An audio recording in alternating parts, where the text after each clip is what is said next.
Welcome again for this last session of the 12th Egyptian Annual Dialysis Conference.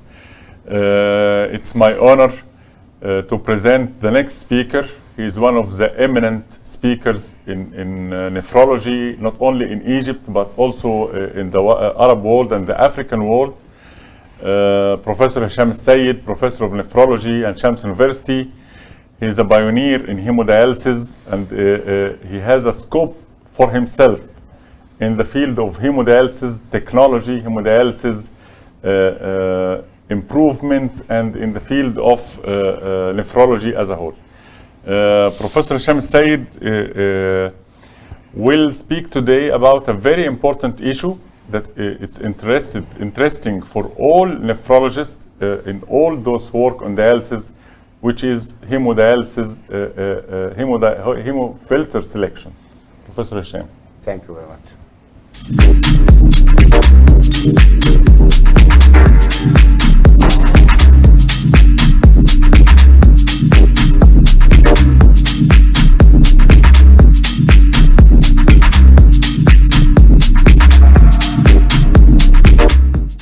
Good evening, professors and colleagues. It's my pleasure to be here with you in the annual Dialysis Conference and NephroChamps. I will discuss today in brief how to choose a dialyzer and what a clinician must know. So our agenda will be focused on the basic components of a dialyzer, and when a dialyzer is innocent, and the functionality in depth like clearance, KOF, and transmembrane pressure, dialyzer fiber configuration and rheology, the hemodialysis membrane, and requirement of a dialyzer for best or optimum hemodiafiltration. A dialyzer specifically is characterized by the 6D, which means that a dialyzer is a medical device with a downstream of blood flow should be optimized. A dialysate and the blood matching should be optimum. And the dialyzer, if chosen perfectly, it will drive these sessions and it will increase the dose of dialysis, and should have the diffusive and the convective transport up to the optimum level to induce the patients clinically as well as a dialysis session perfectly. So the dialyzer has a 6 Ds. It's a medical device with downstream of blood flow, dialysate and the blood best matching. It drives the sessions of efficacy, and dose of dialysis is dependent largely on the device, which enhances diffusive as well as convective transport. For example, if you have the dialyzer with a specific ultrafiltration coefficient, the nephrologist can control that either to go with real ultrafiltration or to induce organ stunning by higher ultrafiltration. So by the all, is a dialyzer is a medical device that a nephrologist could use and drive that to have a safe and efficient dialysis session. When a dialyzer is innocent, if the nursing is doing imperfect priming, inadequate anticoagulation, if it's small for the patient weight, if it's low blood flow rate, QP, or there is a recirculation in the vascular access type, or the dialysis time is short. So in all these cases, the dialysis adequacy is not related to the dialyzer, but it's related more on the techniques and behavior of the dialysis session. So it's a device-related factor or nephrologist-related factor, and sometimes related to patients-related factor, mainly in the vascular access.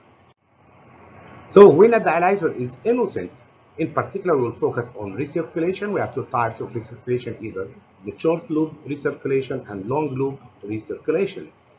While the short loop is related to the vascular access, it's a very common, and long loop is related to cardiopulmonary recirculation, and it is sometimes found in patients with high flow arteriovenous fistula. So access recirculation, either or long loop cardiopulmonary recirculation, can induce inadequate dialysis by the recirculation process. It's important to notice that the cardiopulmonary recirculation bypassing the systemic reached toxin, if you have a high flow of the arteriovenous fistula, which is mainly if it's more than 30% as well carries the risk of heart failure. But importantly, if you're bypassing the systemic tissue enriched toxins, the overall will be a drop of the adequacy of dialysis. So both the low flow and very high flow of an arteriovenous fistula carry a risk of inadequacy of hemodialysis. For all dialyzers, it should be considered that convection is one part of the dialysis adequacy. So we have to ensure that convection therapy with a higher ultrafiltration against transmembrane pressure is an adequate way to remove the middle molecule. So both dialyzers for the adequacy should remove not only the small solids, but as well for the middle molecules, as well albumin should be in the limited value. What had been agreed that it should be below 3 grams per session. So one of the important issue in dialysis selection is to be capable of using convection therapy both in high flux and in hemodiafiltration therapy.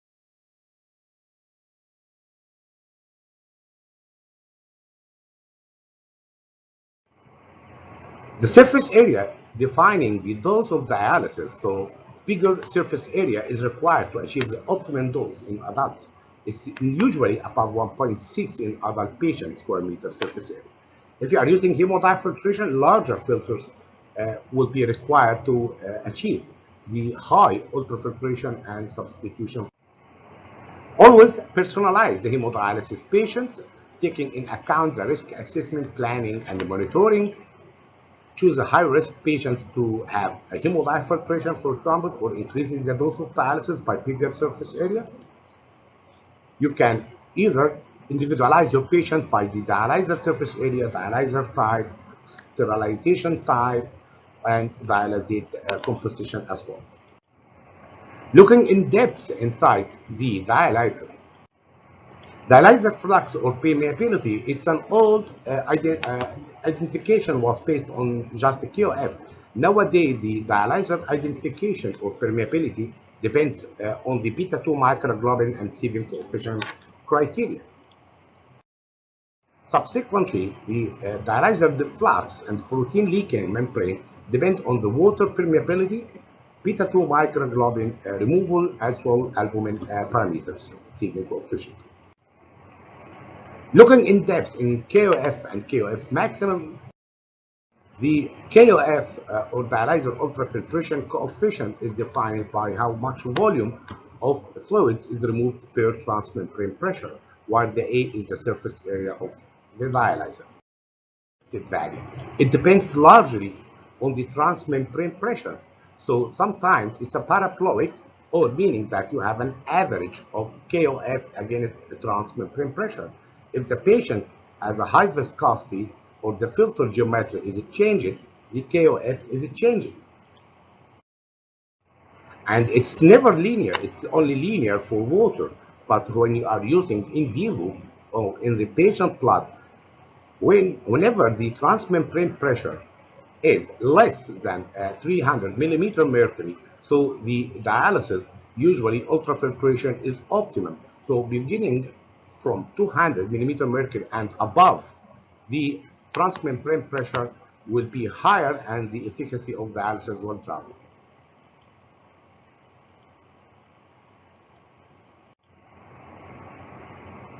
It's never linear, so it's parabolic.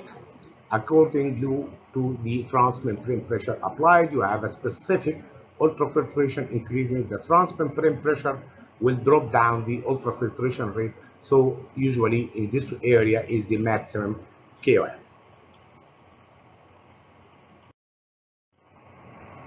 So how you can choose a dialyzer design and to improve the solids clearance by hemodialysis patients, and almost synthetic dialyzer should have a smooth inner surface. It's like an endothelium layer. Improving the flow of the blood flow inside the dialyzer with specific cycle arrangement, considering the velocity of blood inside, you are always seeing that the inner side of the blood flow is in the middle, and the in the peripheral part, the blood flow is limited, while the dialysate has the opposite. It's increased in the peripheral and decreased in the central. So we have to optimize that, and the speed should be by the flow pattern of the filters should be optimum for a clearance value with matching of the blood as well as the dialysate at the same time. So the blood compartment with the Vmax or maximum velocity could be enhanced by specific design in the caps of the filters, and subsequently you improve the blood flow. These are very common. We can see that a lot of blood streaks usually due to stagnation of the blood on the peripheral part, and should revisit the blood flow as well as the anticoagulation. Coming back to the flux with the known high performance dialysis membrane or super flux, and it's commonly used in Japan with high performance, and its criteria depending on 5 classes. This additional definition of dialysis membrane flux, whereas it defines the molecules of beta-2 microglobulin clearance. The 5 types of the dialyzers is the optimum here is the maximum clearance of beta-2 microglobulin. So this is a superflux, and here 4th type, and this is the natural high flux membrane. So classification of flux or high flux dialysis membranes depending on the sieving coefficient as well accordingly to the Japanese classification to beta-2 microglobulin clearance. So is it the correct time to use high-performance dialysis membrane with an excellent biocompatibility, effective clearance of target solids with maximized pore size to increase the middle molecules removal, but still the albumin leak is below 3 grams per dialysis session. And increasing the surface area will improve the dialysis efficacy both in high flux dialysis as well in hemodiafiltration. As well, the dialysis membrane should work as well as endotoxin transfer barrier. So any endotoxins coming from the dialysate side should be protected to become inside the blood by the effect of the dialysis membrane wall. Importantly, as well, the dialyzer is not only a fiber; its components is important. The blood flow pattern is as well is very important, with fiber number depending on the surface area. For example, if you are using 1.6 square meter, it's around more than 10,000 fiber. For other dialyzer, or around 3 kilometers of the total length of the fiber inside. It should be designed perfectly to improve the clearance as well to improve the blood flow, and this is the physical performance of the dialysis filters. This is the smallest one I did. It's a new flux. It's a very, very minute 0.04 square meter surface area used in dialysis for the new pores. So the hemodialysis membrane, it's a physicochemical criteria.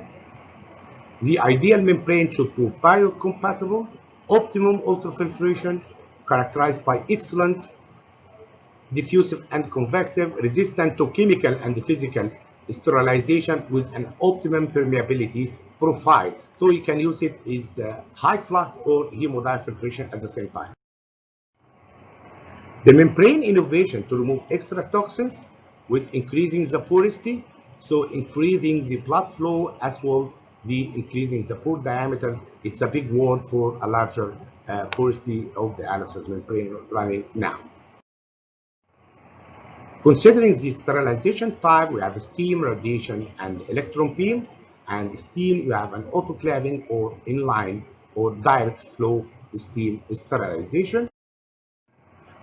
ETO is nowadays is not common in using when dialyzer used because it's allergic, while heat and radiation are the commonest now. While heat is the most applicable way of common dialyzers in the market, still radiation has some important drawbacks of toxic compounds released from the dialyzer and from the protein compound. So we always prefer heat sterilization. And if you are using heat sterilization, it is an autoclaving, which is the best to disinfect and sterilize all components of the dialyzer at 121 degree for at least 20 minutes. Coming to a very important issue is the priming procedure that is going not only to remove the air trapped inside the fibers, but as well importantly is to improve the performance by releasing components should be removed as well and decreasing the hypersensitivity reaction. So there is what's called spillations or the minute particulates after manufacturing process, and normal saline is used at least for 500 milli for that issue, especially that it's required to remove the inside as well from the dialysis side at the beginning of the dialysis. And this process should be priming should be not less than 10 minutes at a low flow of a normal saline. Looking again into in depth of the membrane hydrophilicity, meaning that the inner layer of membrane facing the blood should be more hydrophilic, so prevent protein absorption. And if you have a protein absorption on the membrane, calling protein fouling, you will decrease the blood efficiency to matching the dialysis and decrease the efficient dialysis circulation. So more hydrophilic membrane is required, so it is a smooth like an endothelium. More hydrophobic membrane will induce clotting and protein fouling, decrease the overall dialyzer performance. So dialysis membranes composed of a polymer, and the polymer could be a polysulfone, polyether sulfone, polyamide, but all of them have a layer called polyvinyl pyridone or PVP. And if you improve the PVP particles inside the membrane, you will have a more smooth layer and more hydrophilic component and less thrombogenicity. So using atomic force microscopy is common used to demonstrate the roughness of the inner layer of the dialysis membrane. Using dialyzer fibers with a smooth surface is avoiding the fiber clotting and not in need of huge doses of anticoagulation. And this is a technology of inner layer of the dialysis membrane. Dialysis membrane, and if you have using a dialyzer fiber with an inner lumen of 200 micron, you will have much better blood flow inside with less fiber clotting or fiber. Computer simulation of the flow design is mandatory before using for the dialyzer in clinical use. And this is a technology of the computer. You can assess the dialyzer clearance value, UF, blood flow, dialysis flow, improving the flow design, improving the blood dialysis matching, and the clearance and the KOA as well could be calculated inside. Blood cell activation and thrombogenicity is important to be avoided by avoiding the alternative pathway of the complement or adhesion molecules, coagulation activation, and inflammatory response. So this is one of the main issues of the biocompatibility of the fibers used in dialysis. Dialyzer fiber geometry and optimization, meaning that the arrangement of the fiber inside the filter could be like microundulation or wavy fibers, or using what's called the spacer yarns, which separates fibers from each other. So both of them improve the blood and dialysis contact. And this is the microundulations looking like that, so improving the blood and dialysis matching process. So what's called fiber microundulation, meaning that the fibers are wavy, so the blood as well as the dialysate are in contact. No adhesions between adjacent fibers, so making no dead spaces in between, and this improves clearance. So fibers are microundulated for better blood to dialysate matching. And if you say that it's like running in an undulated way, improving the overall blood flow as well the overall blood and dialysate matching with no dead spaces. Fibers, however, the microundulation improves that. Coming to how to choose a dialyzer, you have different fibers material on the flux, you have different surface area, different biocompatibility, different sterilization, best rheology as well clearance. You have a different microundulation technology like this very nice gird, where the curling of the fibers when the swimming pool will not have a dead spaces other than these straight fibers that make a lot of dead spaces between blood and dialysis. Another technology is the performance enhancing technology where a spacer yarn are used, and spacer yarn increasing the clearance as well and could be measured by flow design, where the spacer yarn or the microundulation improve the blood flow to dialysate matching rather than the standard type. You need more and more. The saving coefficient of the dialyzer is a hallmark of the dialysis adequacy of the middle molecules, and you have a different low, high, medium cutoff, and high cutoff saving is removed, and it is a criteria of how much the molecules removed between the middle molecule as well as the albumin. It is a matter of equilibrium between higher removal and less albumin loss. Also, the molecules change from linear molecule to globular molecule. So the linear molecule is removed better than the globular molecule, whereas the albumin is more linear. So albumin loss is high if you are using a very high membrane porosity. So this is the saving coefficient of high flux, medium cutoff going to the right, high.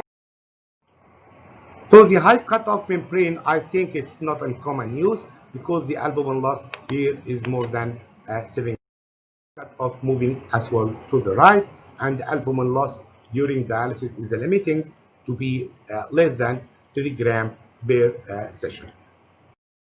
When choosing the dialyzer, improving the blood flow as well will increase the clearance. So you have to test the dialysis adequacy as well.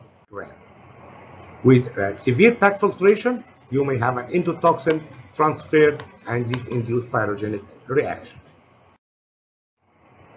Always use a machine with feedback control to control the dialysis adequacy and time. Coming to the end of dialysis, hypersensitivity is well known as phenomena of type 1 hypersensitivity induced, and this may be to any of the dialyzer or the portfolio circuit. The publication is high from the beginning up to now. Still we have, and it has a criteria usually in the dyspnea, itching, pruritus that may be induced within the first 20 minutes from the beginning of the hemodialysis session. First area, and very importantly, that effective blood flow should be optimum and the blood volume processed be optimum, so increasing the QP to higher level. You can use that above 350. With higher filtration fraction, you can have clotting and protein fouling. So a dialyzer specifically for hemodiafiltration is required to have a good saving coefficient, higher ultrafiltration coefficient to maintain that without increasing in the transmembrane pressure.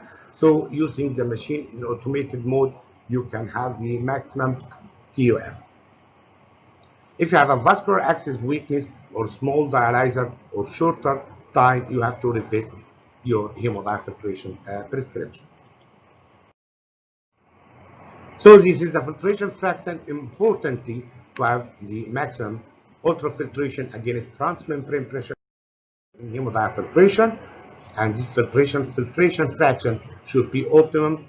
And if you increase the dialyzer surface area or the dialyzer ultrafiltration coefficient, you will have a lower filtration fraction. If you increase a higher ultrafiltration, usually the dialyzer flow KOF should be big, and we have above even 2.2, like 2.4 or 2.6, with an internal diameter more than 200 micron, with a Stevens coefficient preferably for beta 2 should be above 0.6, and preferably to be above 0.8.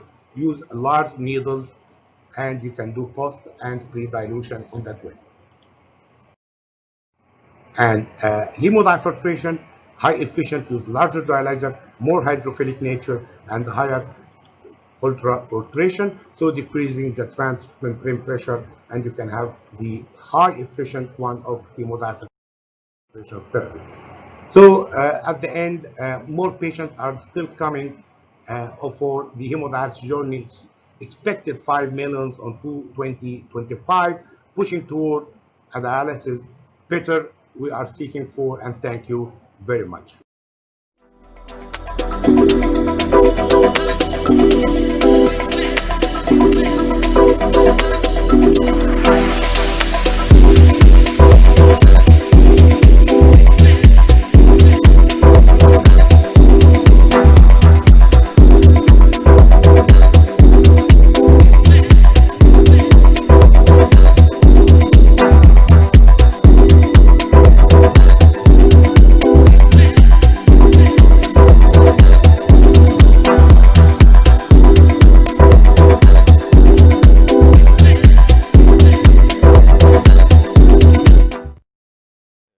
Thanks, Professor Dr. Hisham Said, for this very nice, elegant talk, very illustrative and very informative. Thank you very much. Now we'll shift to the second speaker, inshallah.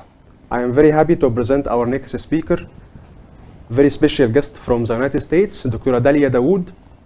She is an intervention nephrologist at NAMG, California. She is a clinical associate professor at University of California. She is American Society of Diagnostic and Intervention Nephrology Board Committee. She will talk about hemodialysis catheters. We hate them. We cannot live without them. Dr. Adalia, please.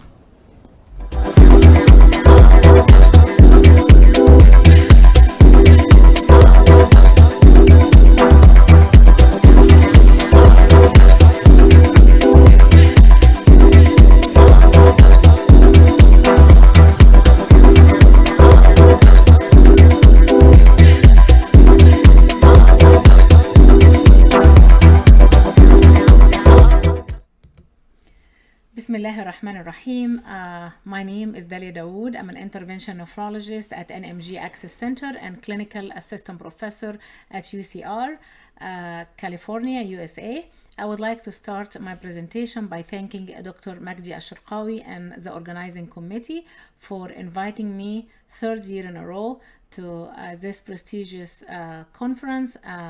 It's my pleasure and honor to be here, and I hope that next year I will see you all in person in Cairo. Today we're going to talk about hemodialysis catheters, devices that we all use frequently.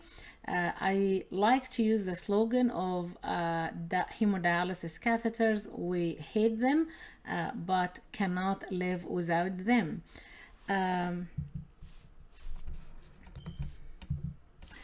Establishing a functioning vascular access lifeline is the goal of care for more than 650,000 prevalent cases of end-stage renal disease in the United States. I'm quite sure it's the goal of care for all nephrologists. Starting dialysis with a fistula or even a graft, it's what we all aim for.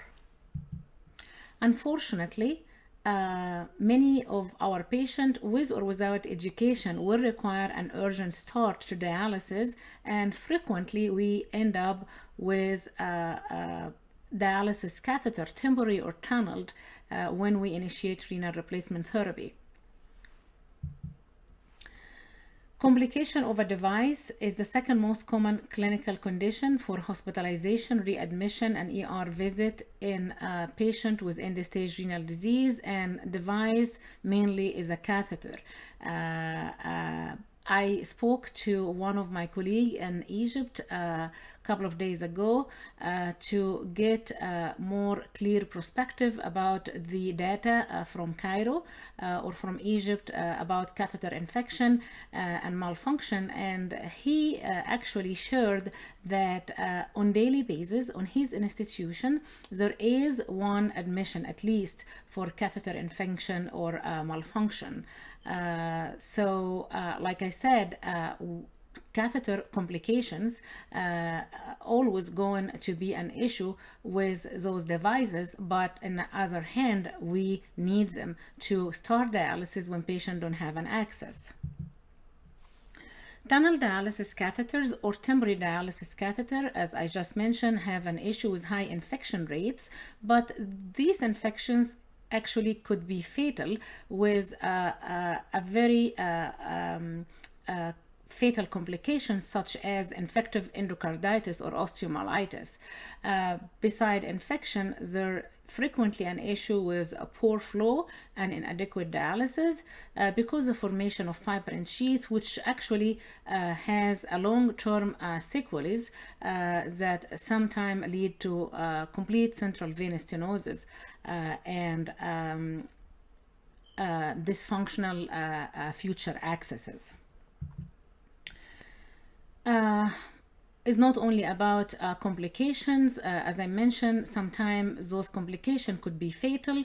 The USRDS report, updated report from 2019, does share with us that patient with catheter, the all-cause mortality in this patient with catheter is significantly higher than patient in hemodialysis with AV, fistula, or graft, or patient in peritoneal dialysis.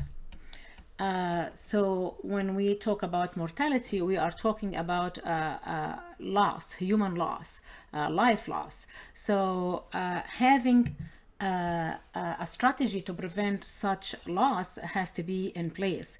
On a practical side, because of thrombotic and infectious complication in my access center, I often receive 2 to 3 referral for catheter exchanges. We have 3,500 dialysis patients in our practice, and like I mentioned, frequently we get catheter exchanges request for infection or for thrombosis or malfunction. Some of the patients actually are frequently same patient coming for exchanges. I have one patient that I change his catheter every 8 weeks until he got a fistula. When we take a closer look at the pathology of this complication, I would like to label or what I could label as a triple threat. It's usually it's all about clot formation, microbial colonization, and biofilm formation. And actually, if you look closer at the biofilm formation, you would realize that is actually all about the biofilm formation. So biofilms are complex material matrix that provide a protective environment that allow the pathogens to flourish. Bacteria in biofilm is actually very difficult to eradicate with traditional systemic antibiotics, and they can lead to catheter-related bloodstream infection.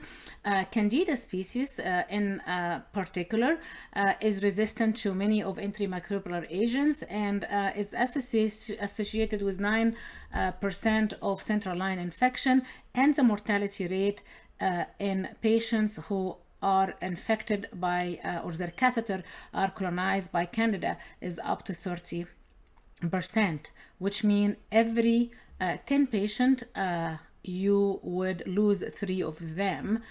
To me, it's a big number, and when it's come to human loss, again, I think that every effort should be focused on avoiding such fatal complications.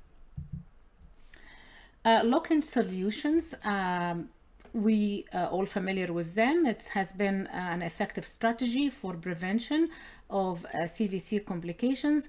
However, we all looking for or hoping to have an ideal lock-in solution. Lock-in solutions that could be effective and safe and also cost-effective. A solution that could have the ability to destroy the triple threats. This is a systematic analysis of published studies that covered or studied the catheter lock solutions. This is a comparison between heparin, citrate 4%, torladine, and urokinase.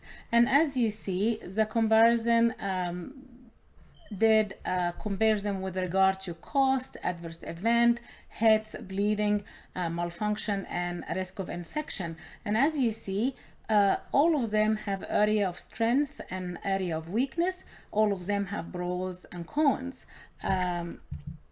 For example, if we start with the heparin, which is the standard of care in many dialysis units,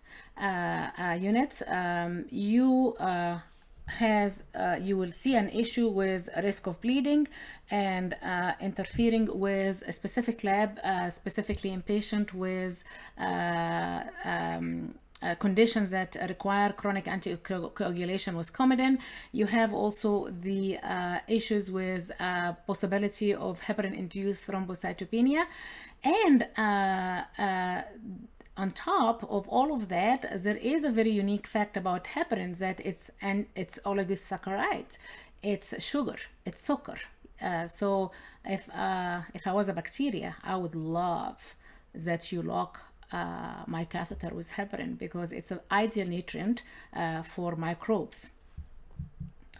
The other available or studied lock-in solution is lock-in solutions that based on antibiotics. Now, the issues with those lock-in solutions that antibiotic concentration actually must be 100 to 1,000 fold greater to kill bacterial within the biofilm as compared with planktonic bacteria.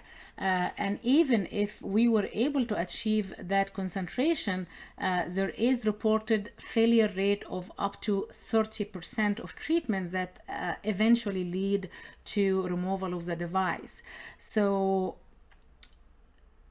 having said that, I don't think they could be labeled as an ideal lock-in solution. The other issue on top of that too is the issue of antibiotic resistance. I think in the COVID-19 era, none of us would like or appreciate the fact that we would have anything around that will lead to the emerge of another pathogen that we don't have a treatment for. We all learn how this could be devastating on a global level. So antibiotic resistance is a big issue with antibiotics locks, and personally, in my practice or in our practice, we don't use them at all. Citrate is another option for locking catheters. However, with the reporting data about possible of a fatal embolism, specifically in citrate with a high concentration above 12%, or what we learn about the cardiac death due to cardiac arrest that was reported by FDA after administration of a high concentration high concentration citrate solution locking one of the patient catheter. The FDA actually issued a warning. So I would not think it will be very wise at all to use any product that would have a high concentration of citrate. I will be very surprised that anybody will prefer this as a lock-in solution after those recent reports. Now come to torladine, which is an agent that is an ingredient that is used in combination and some of used in combination in a product that available in the market, and the Trolidine is antimicrobial, non-antibiotic based agent, had broad antibacterial and antifungal properties, and actually effective against multi-resistant bacteria. But the beautiful and unique fact about this product, which I like personally because it helped me for my procedures, is the anti-adherence quality. It's amazing to have a product that has the ability to prevent the formation of the biofilm. The biofilm that we should call the mother of all evil. We used to call catheter in general the mother of all evil, or that's how I always name them.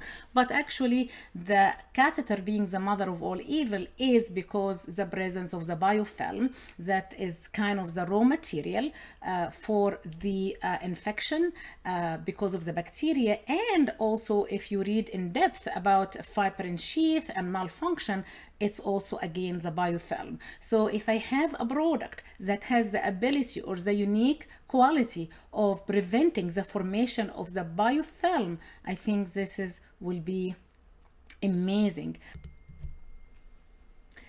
Now, having said all of that about the Trolidine, it's obviously is not going to have an antithrombotic effect that heparin would have. So now, after going all of those possibility of lock-in solution, here comes a question: what would be the perfect lock-in solution? If we go back to this comparison of all available solution, it would that actually put side by side the weaknesses and strengths of all of them, it will make perfect sense that a combination of any of those catheter lock solutions that gather their strengths and avoid their weaknesses would be the perfect solution.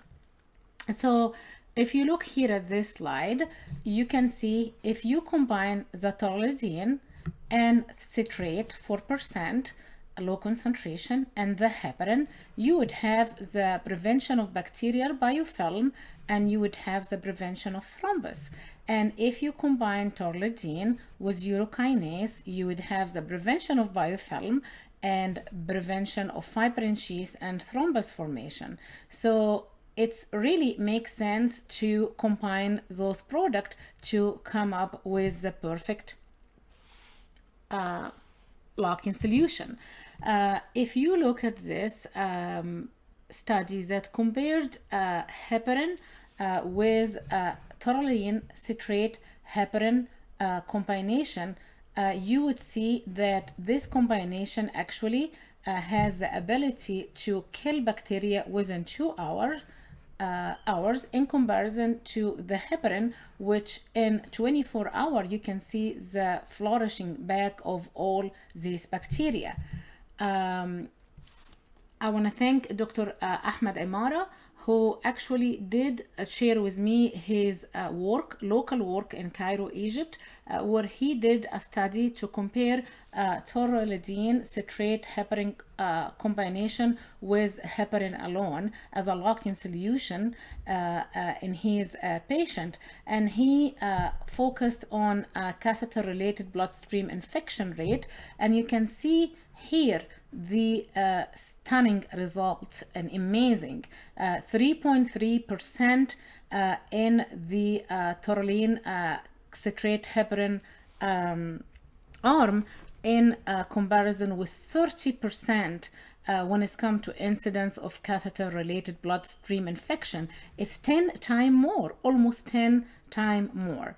So when you see this kind of data, you cannot help it to really, me personally, I cannot wrap my mind around not using this kind of product as the standard of care.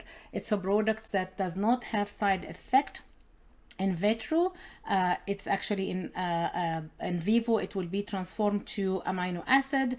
There is no drug interactions, there is no antibiotic resistance, not toxic to human, there is no reported mortality related to it, and again, above all has the ability and the unique characteristics that none of the other solutions alone have, which is the ability to destruct fimbria and flagella of bacteria and prevent the mother of all evil, the biofilm formation. Now, another complication and a big issue of catheter is catheter malfunction, and as we all now know, catheter malfunction most likely secondary to thrombosis, which come in so many flavor. You have the intraluminal thrombus, which could be partial or complete, and then you have the fiber and tail. Both of them will present with what we all see in a dialysis unit, where the nurse can actually return the blood, like the venous port will have no problem, but aspirating will be an issue. So you would have some time to switch the line because the arterial port is not working. You have the mural thrombus, and you also have the fibrin sheath. This all kind of flavor or different flavor of thrombus formation lead to a catheter malfunction. I'm quite sure that you all know that fibrin sheaths form around CVC, most of them within 2 weeks of insertion. So it's kind of a common property. Most catheter will end up with a fibrin sheath. This is one of my cases, sharing with you our protocol for catheter malfunction, and I'm showing you that one of my standard of care, that's what I do for every catheter dysfunction, even if the patient coming with infection. By the way, if I'm gonna change the catheter, I always do this. I would pull the catheter back halfway, and then I will inject a contrast, and as you see, you can see the catheter end is here, and then tip is here, and you see the catheter tip is here, and then you see this tail, an imaginary tail, which basically is the mark or for a fibrin sheath. Usually I introduce a balloon. This is a 14 balloon that do disrupt the fibrin sheath, and this is the post angioplasty or angioplasty of a fibrin sheath images, and then I place the new catheter. Now, this procedure is costly because this balloon is not cheap. If the patient have if the patient have contrast allergy, usually it's need pre-medication. Besides, if he's one of those unlucky patients, I'm telling you, some patients will come every 8 weeks. They just form fibrin sheaths that usually is very notorious, and it will always block the catheter port, and they will come for an exchange. So if they are one of those unlucky patients, and I have to say there is a variation, some of patients will form a complex one more than others, that I have seen, and so this is very inconvenient, so to be every 8 weeks in access center to exchange. So in my mind, after I exchange this catheter, if I can have a lock-in solution that prevent the formation of this fibrin sheath, that will be perfect option.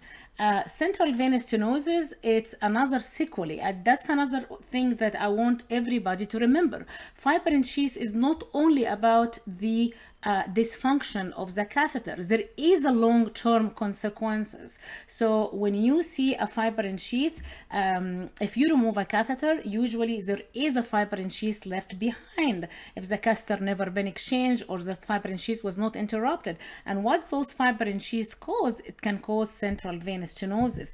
Basically, the catheter will be removed, the tail will be there, and then the vein will contract around the fibrin sheath, and the fibrin sheath will cause what we call here central venous stenosis, present by a swelling of the arm, where the most likely patient have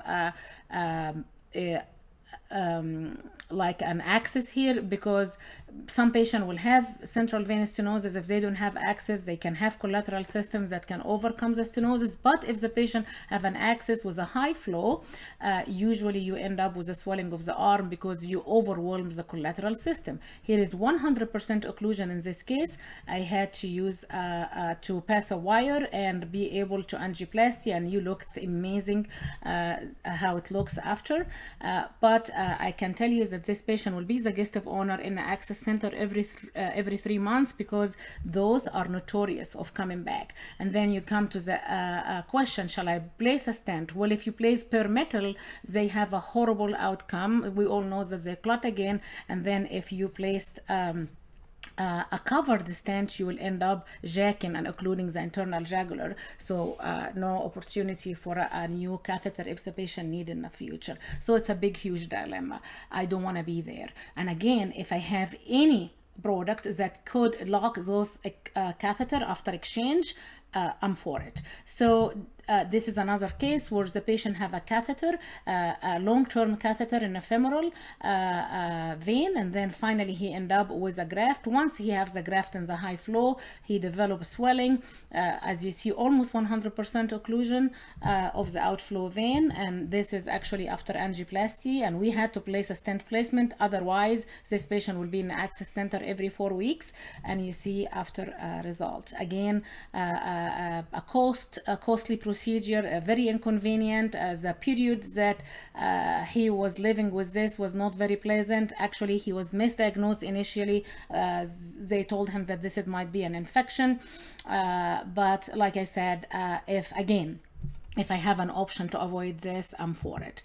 That's bring us to the available option, which actually me personally I learned about when I was preparing for this lecture, because even this product is not in the United States, and I'm hoping that this will be FDA approved in the United States, and I'm quite sure it's a matter of time, because seriously, if you have a taurodine citrate urokinase, it's kind of a combination of a 3 product that have the urokinase, which is the only FDA approved medication used to treat thrombotic catheter occlusion. If I combine that with antibacterial, antifungal, and anticoagulant agent, that's it. That's all you need to lock a catheter. And in my opinion, it has to be the standard of care for all catheter exchanges, like specifically recurrent one. If I have a recurrent catheter exchange, it should be locked with this product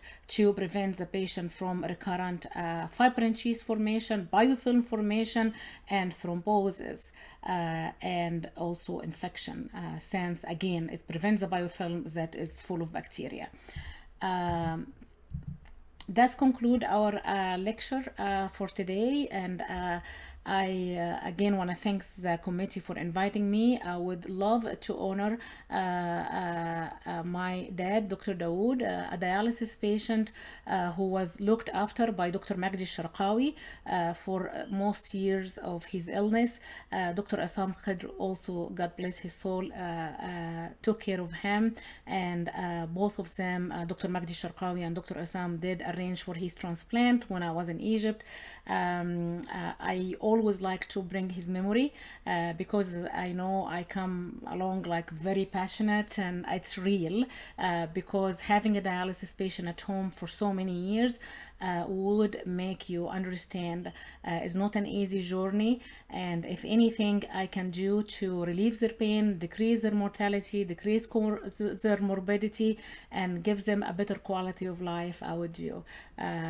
Because of this man, I'm here today, and I'm thankful to him, and God bless his soul. Thank you so much for your attention, and I'm ready to take questions.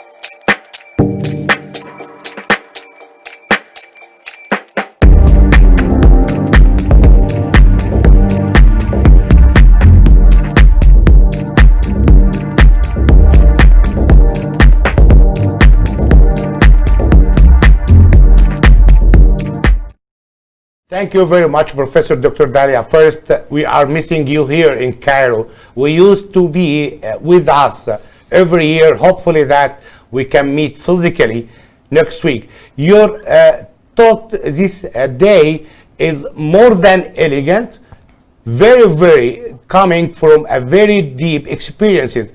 You are our image in USA, and very thankful for your presentation.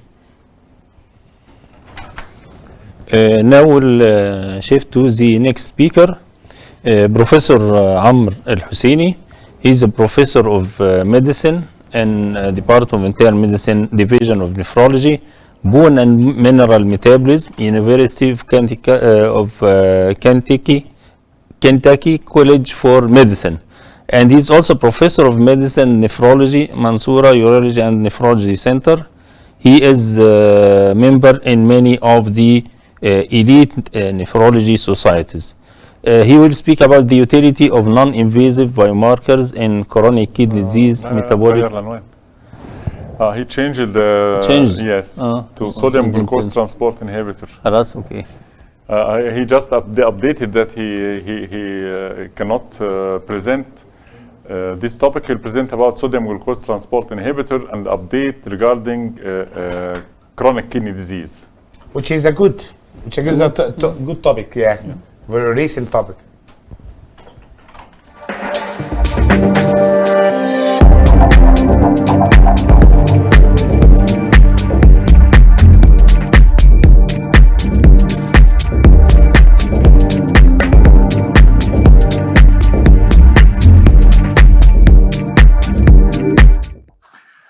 Hello, this is Amr Husseini. I'm professor at University of Kentucky. I'm professor of nephrology, bone and mineral metabolism. Today, I'm going to talk to you about very interesting hot topic, which is SGLT2 inhibitors that showed nephroprotective effects in diabetic patients and now also in CKD non-diabetic patients. As you know, that since 2016, we have several randomized clinical trials that was published in big journal, high-ranked, journal like New England Journal of Medicine, and there is at least 6 of them that involved thousands of patients that showed very good response to the SGLT2 inhibitor. In the beginning, there was signal toward increase some complications, especially UTIs, fractures, amputation. But I will walk you through this study and see where we are standing now from the use of SGLT2 inhibitors in our patients. I think I have to say that I don't have any disclosure. I'm part of several phase 3 randomized clinical trials, but none of them are related to diabetes. I'm focusing on bone research, but I don't get any funds from any of the pharmaceutical company regarding the diabetes or SGLT2 inhibitor. As you know, in the last couple of decades, there is increased incidence and prevalence of type 2 diabetes, and also there is increased incidence and prevalence of end-stage kidney disease. And diabetes as a leading cause of end-stage kidney disease has grown over at least the last 4 decades compared to other etiologies as GN or cystic kidney disease, which stayed around the same. So the question is how to prevent kidney disease and kidney failure in type 2 diabetic patients. There was several agents were tried in big randomized clinical trial. So as we know that ACE and ARBs are the most useful agents in this regard. And here you can see the RENAL study and the IDNT study. They were successful in decreasing the kidney failure, doubling of serum creatinine, and improving survival by 16% in the RENAL study and 20% in the IDNT using either the losartan or irbesartan. But this was old study, but in the recent decade or decade and a half, there was several other therapies were tried, but all of them, as you can see here, failed to protect our patient from kidney failure or to slow the progression, at least, of their CKD. Actually, I published a couple of articles because I was very pessimistic about that, and I named it nephrology sclerosis as a field, and are we in a stagnant era? So hopefully, and I published this 3 years ago. So now I think we have a hope by the end of the tunnel with use of the SGLT2 inhibitors. So what does SGLT2 inhibitor do? So as we know, there is, the sodium glucose transporter type 1 and type 2. Type 1 is mainly in the gut. 10% of these are in the, what we call it, segment 3 of the renal nephron. But 90% of the SGLT are SGLT2. So it is in the proximal part of the renal convoluted tubule, and it's responsible for absorption or reabsorption of glucose. And as you know, that the renal threshold for the glucosuria is 180 milligram per deciliter in normal circumstances. However, in type 2 diabetes, you would anticipate that this threshold will go down, so we can dump up more glucose in the urine, but actually this is not true. What happened is this renal threshold actually goes up, so patient hyper absorb glucose, and it's a reason that renal also, this is diabetes is not only endocrine disorder, but renal is a good part of this because the hyper absorb the glucose.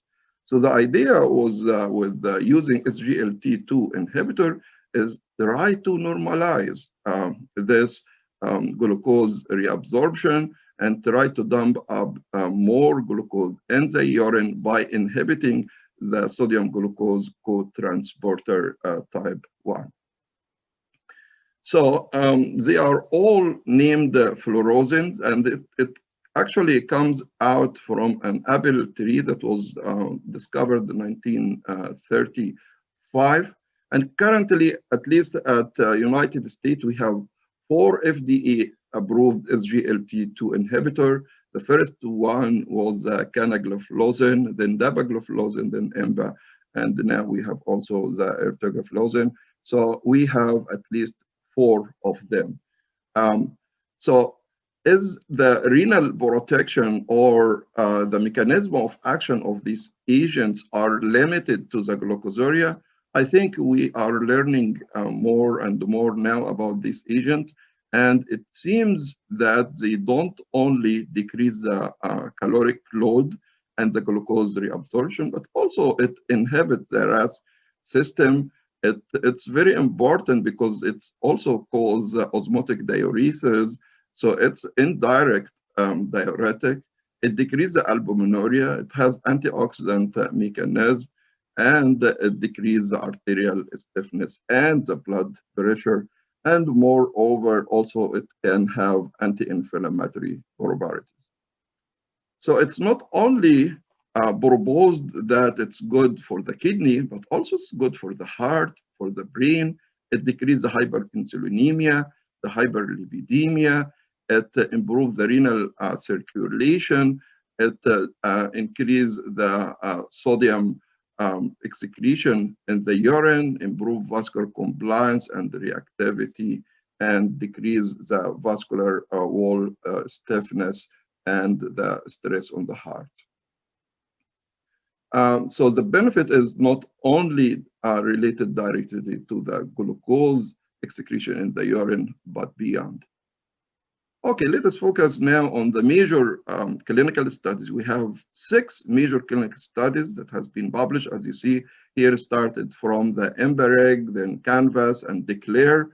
And all of these studies were focusing on the cardiovascular outcome, not really on the renal outcome.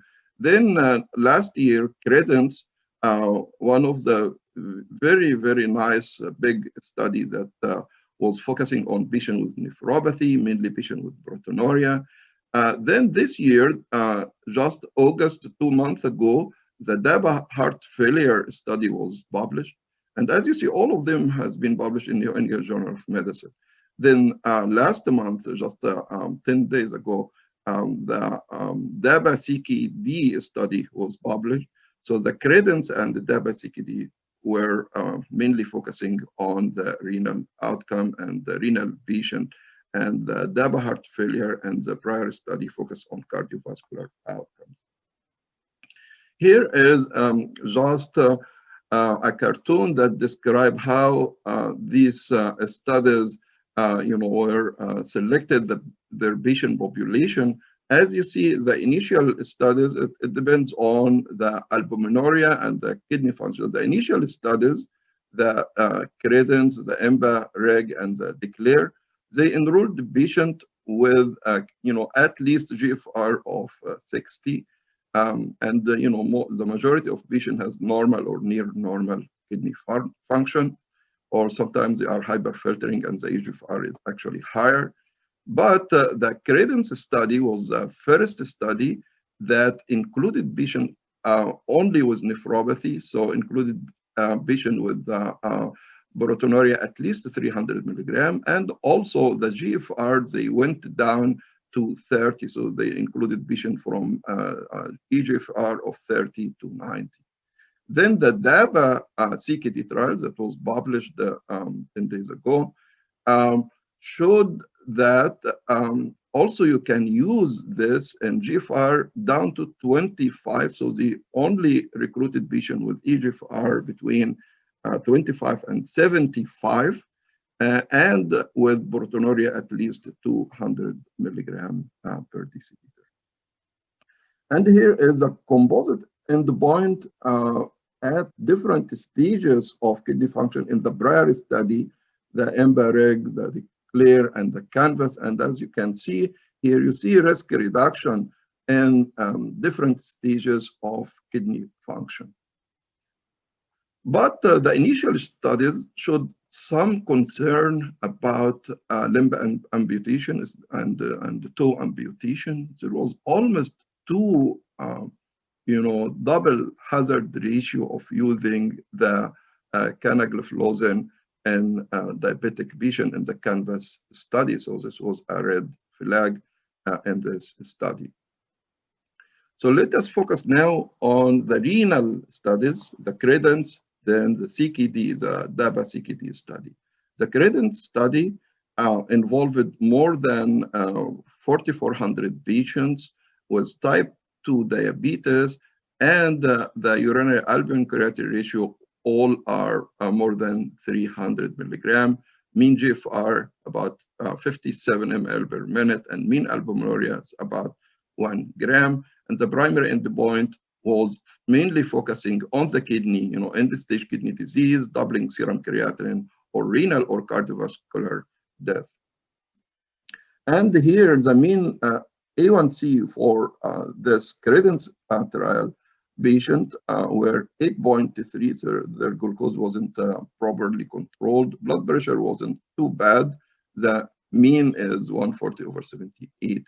And 99.9% of these patients were on ACE or ARBs. So this is an extra, it's an added benefit of using these agents on top of the benefit they get from ACE or ARBs. So the SGLT2 inhibitor is not proposed to replace the ACE or ARBs, but just to be used on top of them.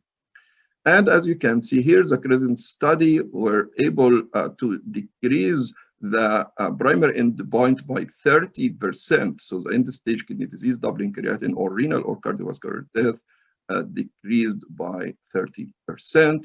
And here is, as you see, the major benefit was from renal death. It's more than 60% reduction in renal death.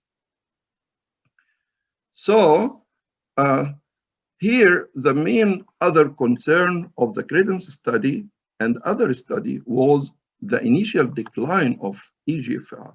So about 3.7 points lower EGFR in the Canada group in this credence study compared just to 0.5 in the first couple weeks.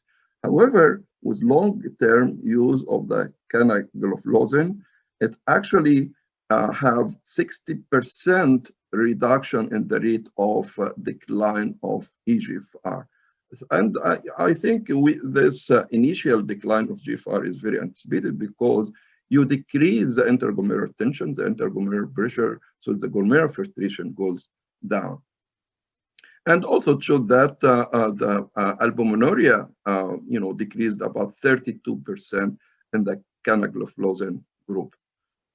And interestingly, this study, the credence study, didn't show any increased risk or at least significant increased risk of amputation or fracture. Safety profile was very good.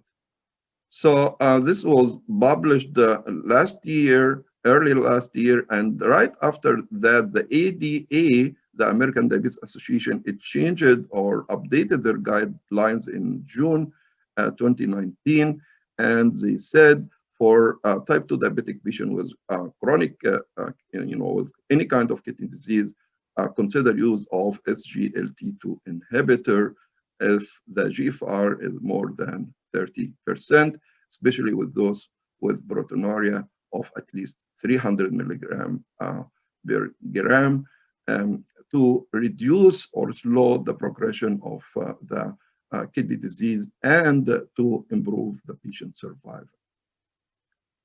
And here, just last month, the DABA CKD study was published. So this also included very good number of patients. So in the credence studies, they include 4,400, and the DABA studies, they included 4,300 patients. EGFR here was 25 to 75, and the proteinuria was from 200 to 500 milligram. And it's very interesting that they didn't only include diabetic patient, but they include CKD non-diabetic patient. About 1/3 of patients were non-diabetic. As you see here, a very big study, 21 countries, 386 sites, and more than 4,300 participants from everywhere, except, sadly, or at least surprisingly, they didn't include or recruit any patients from Africa or from the Arab countries. The majority were from North America, South America, and actually Asian population were included in the study. About 1/3 of patients were Asian, and of course European as well. And here is a study design.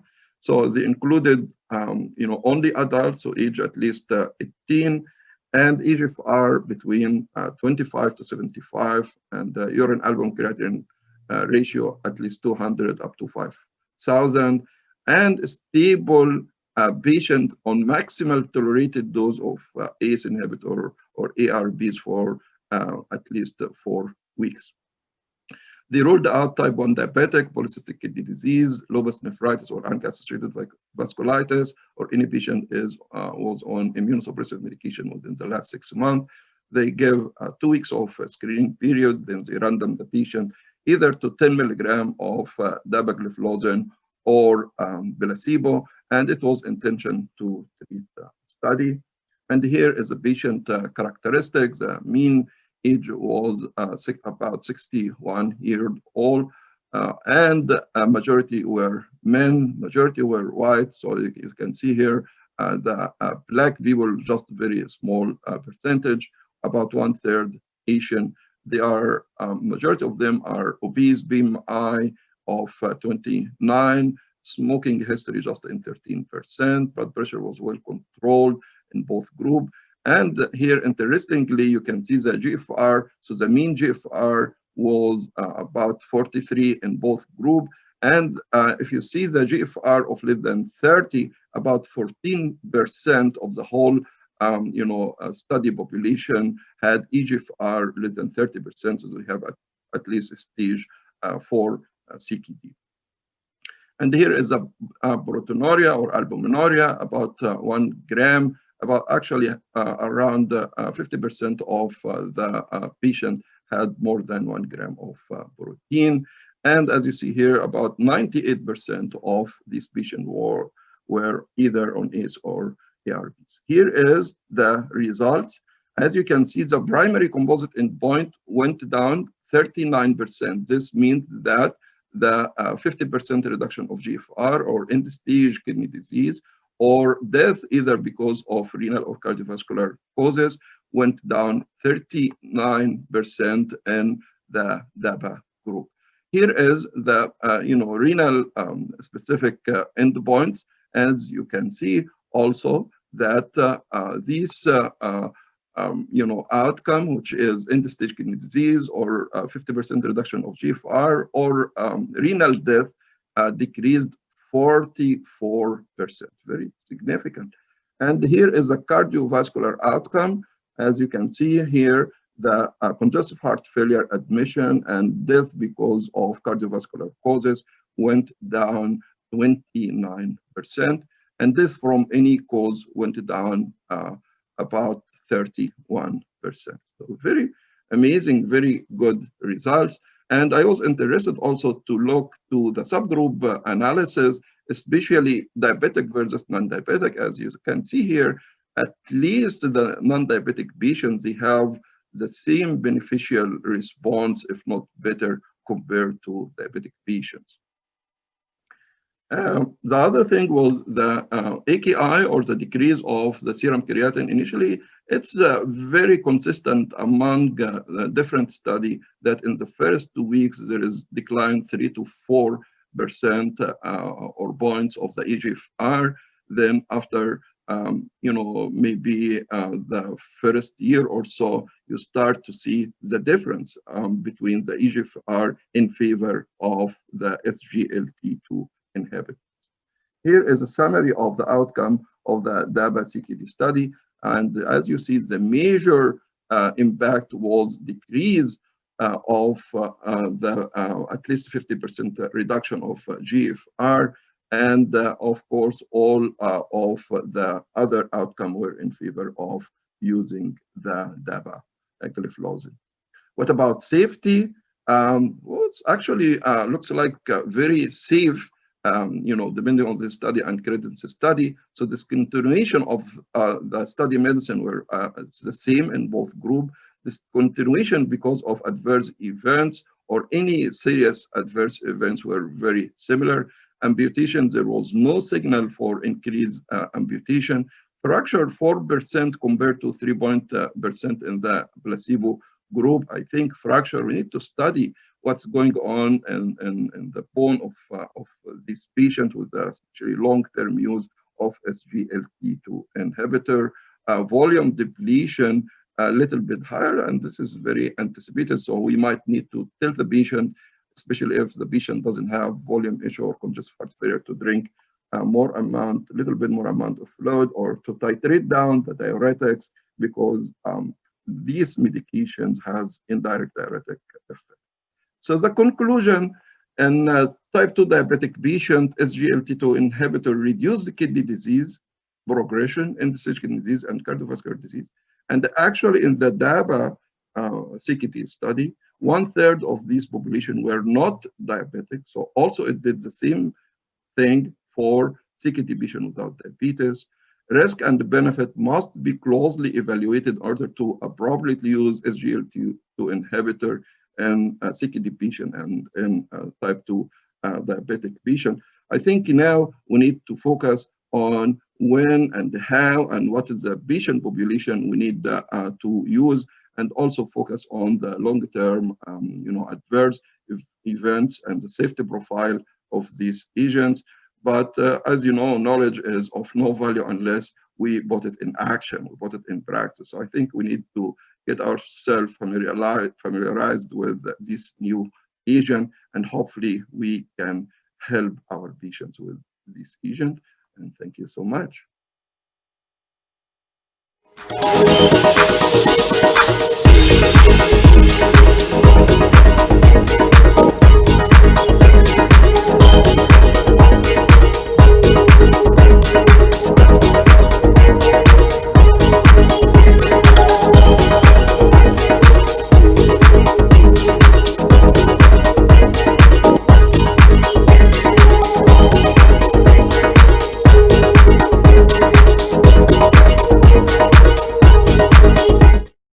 Thank you very much, Professor Amr, for an elegant presentation. You promised this presentation to be as high quality as you promised, and it was. Thank you very much. And now it's time for كوكب الشرق, Professor Hussein Shaisha. He is really an eminent nephrologist, not only in Egypt, but now he is known worldwide in African countries, in Arab countries, in Middle East countries, and also all over the world. Professor Hussein is encouraging medical education. He is sponsoring the continuous medical education in the Egyptian Society of Nephrology since more than 10 years now, and I don't think anyone in the Middle East don't know Professor Hussein Shaisha.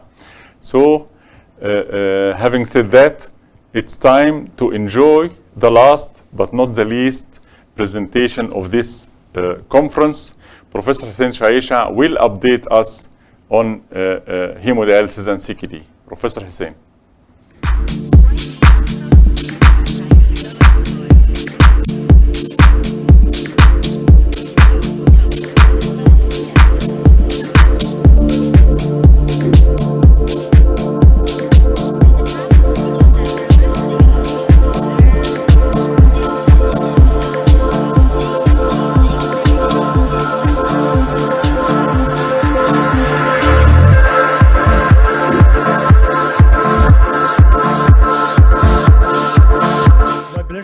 This night to share in this valuable meeting, and I know that I'm the last speaker. I would like to start with thanking and appreciating all these efforts done by this fascinating team and Shamsi team. A special thanks and appreciation for Professor Magdi Sharqawi for his excellent organization. Also, my great brother, Professor Shams Said, for his collaboration and for his achievement in the continuous medical education in dialysis in Egypt, and he's a chapter chair for hemodialysis for the SNT. Let us start with the data registry. Yesterday, Dr. Abgawad elegantly demonstrated the innovations in the data registry and the data registry that we harvested through 2018 and 2019. In this night, we discussed with the greatest star of the data registry, Professor Maya Hasaballah, with my brothers, Dr. Magdi Sharqawi and Dr. Tantawi, the necessity of data registry. We should have our data, because from the data, we can know that hemodialysis is the most common modality in the United States based on data and figures. And from the data, we can know where we are in comparison to other non-communicable disease. And this is a good news, because it is 500,000 or more than 500,000 patients with non-communicable diseases. As you see, there is an the absolute risk reduction in mortality and hospitalization during the first year and 5 years of follow-up showed good news for us for CKD and dialysis as a replacement therapy. Both of them, there is a reduction in mortality in the first year and the 5th year, and the same hospitalization is significantly reduced. This means that there is a progress and improvement in the care of our patients. From this data as well, we can know that there is a reduction of atheromatous cardiovascular disease as a cause of death, and there is increased risk of malignancy in hemodialysis. If we put it in mind, we can have a plan to improve our care. This is the retrospective cohort study for 40,000 patients, showing that elderly patients above 67 years still there is a lower probability of fistula placement and maturation. This needs an action plan. So long as cancer is increasing, how to screen? This is a very nice article in Practice discussing the issue. Cancer screening in patients undergoing maintenance dialysis, who to be screened, what to screen, and when. Very interesting questions. I'm not going to discuss them, but the most important points that I'd like to show: hemodialysis affects all screening modalities: fecal occult blood testing, mammogram, tumor markers, prostate-specific antigen. All these tests are affected by dialysis, either by increasing the false positive rate or by confounding. For example, fecal occult blood testing is affected by increased mucosal bleeding. Mammogram is affected by the presence of microcalcification. And as you see here, CEA 125 and others can be falsely elevated.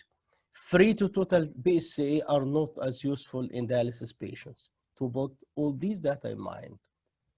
About vascular access, which is an access for life. What are the predictors of fistula failure? Females are a predictor. Presence of central venous catheter is associated with increased risk of fistula failure. This is why we should put it in mind and improving the pre-dialysis care to avoid catheter as we can. Aspirin requirement and diastolic blood pressure. What is the association of diastolic blood pressure? The lower the blood pressure, as you see here, the higher the risk for fistula failure. This is the nice data showing this cohort of patients functioning 392 filled 49 fistula, and this data showed clearly there were no statistically significant difference in fistula patency with respect to gender, age, blood flow, presence of diabetes or systemic hypertension. A distally placed fistula and using wide bore needle are important for the best survival rate of fistula, to put in mind. What I like is ultrasound. So here I'm not going to speak about lung ultrasound, IVC ultrasound, but I'd like to speak about the ultrasound for fistula, assessing maturation, identifying landmark and abnormalities, alternate cannulation site, new fistula cannulation, and difficult access cannulation. I think this is a new aspect to use ultrasound for the best welfare of the vascular access. As nephrologist, I am interested in the volume. And this is why I share with you this slide about volume strategy in dialysis. So prescription of appropriate target weight through regular assessing volume states of the patients, combining clinical examination with objective parameters like ultrasound and others, reassessing target weight after hospitalization for acute illness, normalizing of the extracellular fluid volume. And here I would like to pay your attention for continuing loop diuretics, because this one of pitfalls is to stop diuretics when the patient starts dialysis. So long as there is residual kidney function, we should continue loop diuretics. Gradually reducing prescribed target weight, de-prescribe antihypertensive, and we shouldn't be rushing for using antihypertensive treatment. So this needs adjustment.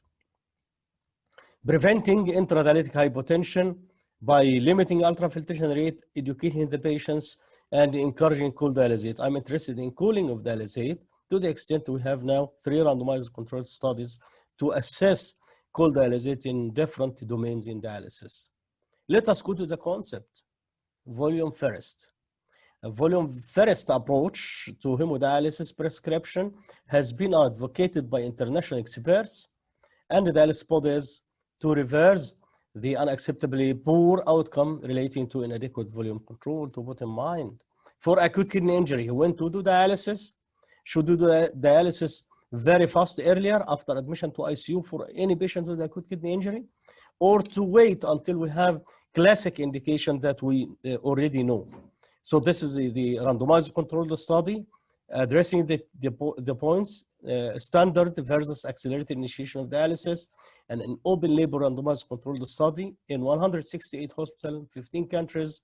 And this is the adults patients admitted to ICU with acute kidney injury stage 2 or 3. Each arm included approximately 1.5 thousand patients.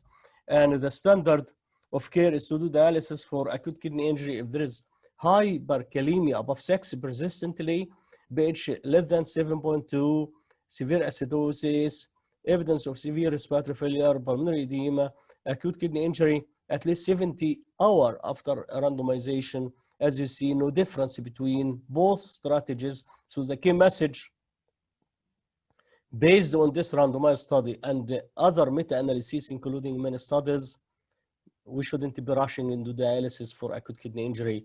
Indications are the standard of care that we know. What is walkway Barrett? Barrett means persistent intermittent renal replacement therapy, and this is a very nice concept that reflects a harmony between different bodies.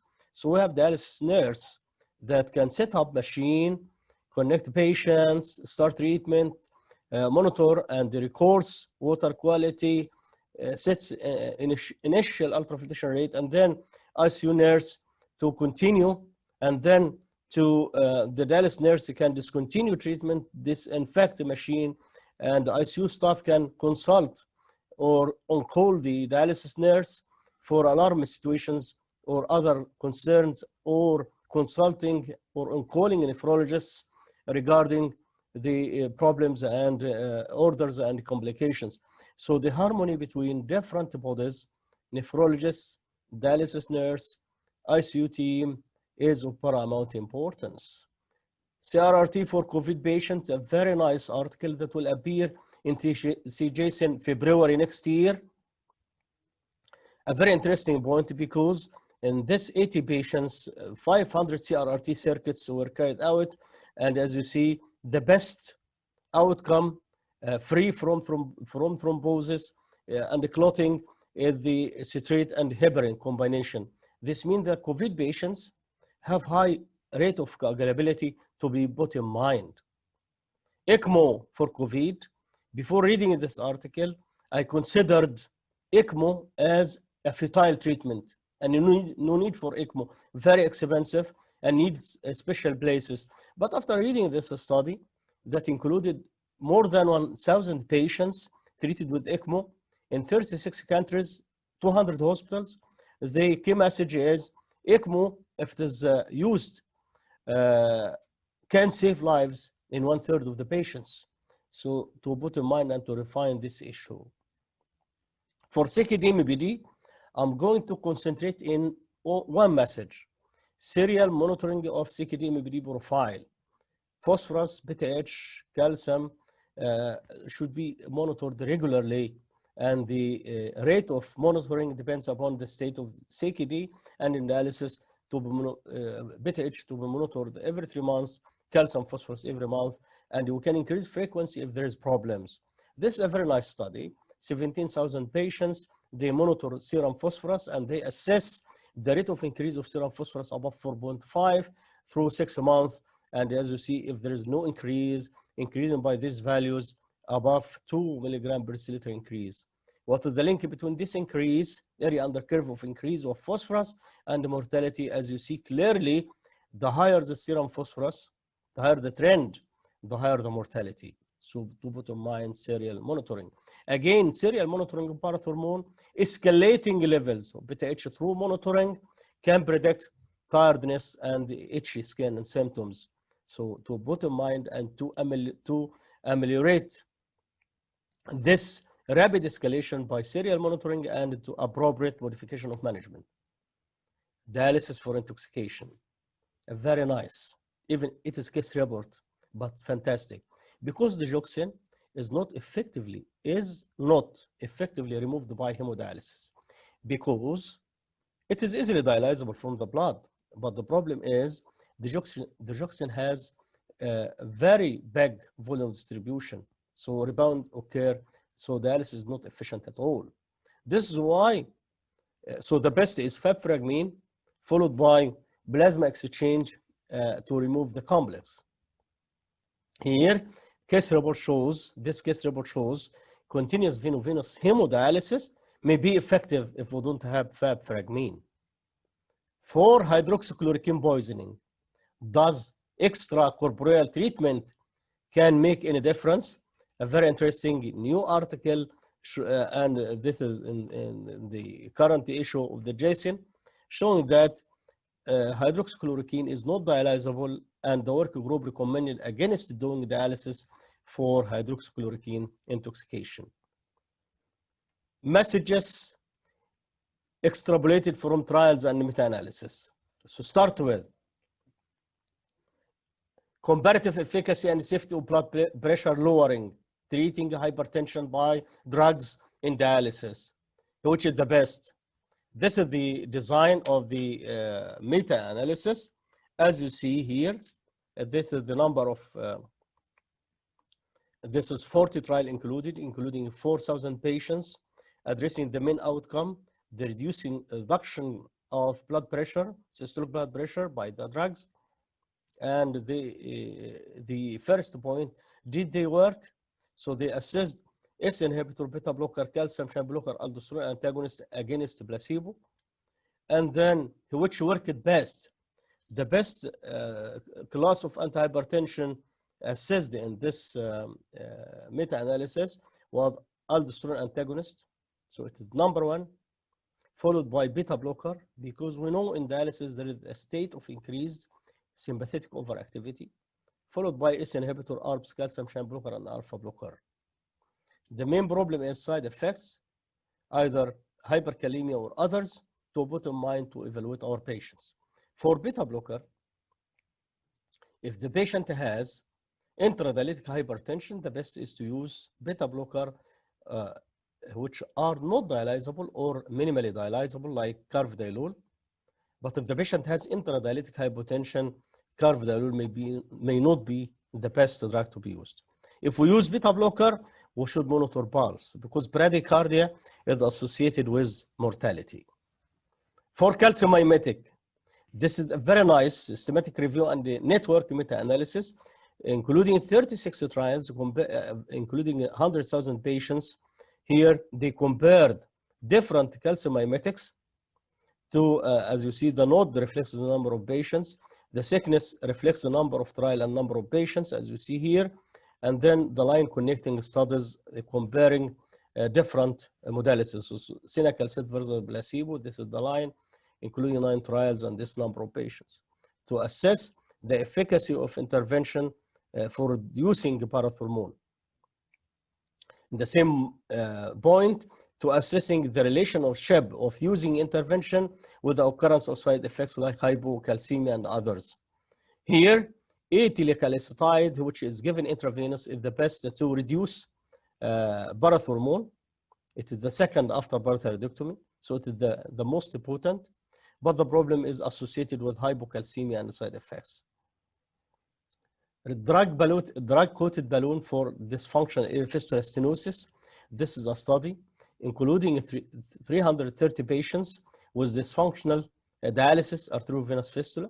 So angioplasty in this cohort of patients, in this study, interventional study, angioplasty with paclitaxel, which is antiproliferatives, is superior to the standard of care angioplasty without this antiproliferative drug. Patency here 82% in comparison to 59%. Using restricted and selective agonist of kappa opioid receptors for treating uremic associated pruritus. This is a drug, diphyllicafalin, in a double-blind placebo randomized controlled trial. In each arm, there is 189 patients. As you see, the drug is effective in reducing uremic pruritus. The major side effects are diarrhea and dizziness, to bottom mind for evaluation of this drug. Restless leg syndrome in end-stage kidney disease. I think it is important symptom. Cramps and problems in the legs can disturb sleep, and it is important to put in mind from the patient perspectives to alleviate the problems. Again, this is a network meta-analysis, not size reflects the number of patients and the connection between different arms. The best modality currently evaluated is gabapentin, followed by exercise and dopamine agonist. And I think we need further studies in this domain because the evidence is still lagging for other intervention, including acupoint, pressure, exercise. We should encourage exercise in dialysis patients and a lot of vitamins. Very funny. Encouraging patients to laughter therapy. So this is a randomized controlled study including 151 patients. The patients are categorized into two groups. Active group to laugh 30 minutes every week for 8 weeks. It improves depression. For COVID-19, COVID is in dialysis associated with higher mortality. Approximately 9% of dialysis patients have COVID. The most important point is how to diagnose. Is PCR an optimum or we need combination? So in this study, including 300 patients, seroprevalence rate was 36%, and 40% of patients with IgG SARS-CoV-2 antibody had either asymptomatic infection or undetected disease by PCR testing alone. This means that PCR is not optimum, and it seems that we need hybrid strategy for effective screening. Hybrid strategy means doing both PCR testing and antibody. ESA therapy. ESA improves erythropoiesis. Does this increase the risk of clotting and thrombosis? To bottom line, and we can increase anticoagulation for these patients and to monitor them. But on the other side, erythropoietin is immune regulator, reducing cytokines. So it may be important, as shown from case reports, that it reduces the severity of COVID-19 patients even outside renal failure. In a case when erythropoietin is added to treat anemia, the severity of disease is alleviated. In the current era of COVID, it seems that there are some advantages of peritoneal dialysis because peritoneal dialysis saves time and reduces traveling and exposure of healthcare workers to patients, and the patients are flexible in their strategy. But to be aware of 2 points, peritoneal effluents and fluids may be source of infection, so we should learn how to get rid of them. Second point, the presence of peritoneal fluid in the abdomen may increase intra-abdominal pressure for patients treated with mechanical ventilation. So everything has its merits, but this is the advantage discussed here. The last point that I'd like to highlight is the goal. Our goal is to improve everything. So changing the ecosystem of dialysis care and technology to support what? Support the patient welfare. So this is the patient-centeredness. So patient priorities, fatigue, insomnia, cramps, pains are essential for the patient, and you should reduce them or prohibit or minimize them and improve their care. Mood symptoms, depression, anxiety, frustrations, washout, rehabilitation priorities, all these are important for the patient. We have organizations coming from up, down, like the governmental agencies, societies, non-profit organization. Here, regulatory consideration, reimbursement, guidance, policy making, this is the task. And from bottom-up efforts for patients, research, and innovators, we should work together for the goals. What is the goal? Low-cost option, miniaturized devices, small devices for greater mobility, wearable, implantable, but we need further improvement in the technology. Greener, water efficient, saving technology by improving the RO and the machines and how to reuse water. Technology that more closely mimic kidney function. It is impossible to mimic the native kidney, but try to do our best for the better quality of life, better toxin removal, improve the mortality and morbidity, improvement in physical and mood symptoms, robust, safe, complication-free. So this is the ecosystem. How to do? It needs the refinement of the system of dialysis to improve the quality of life. At the last point, all knowledge and all the updates is not just to improve our knowledge capacity, but try to have points to improve and to do an action, because the great aim of education is not knowledge but action. At the end of my presentation, I am happy by this gathering, and this is the 12th meeting, annually meeting. So this is a real success for Ain Shams nephrology team to establish this with the International Society of Hemodialysis and other societies. And we have prestigious speakers from everywhere in this virtual meeting, hoping all the best for Ain Shams team, for my great brothers, Professor Magdi Sharqawi and Professor Hisham Said, and for all the team, and to meet again next year. I hope that the next year we have no corona and to meet physically. I'd like to stop here, and I am ready for your question.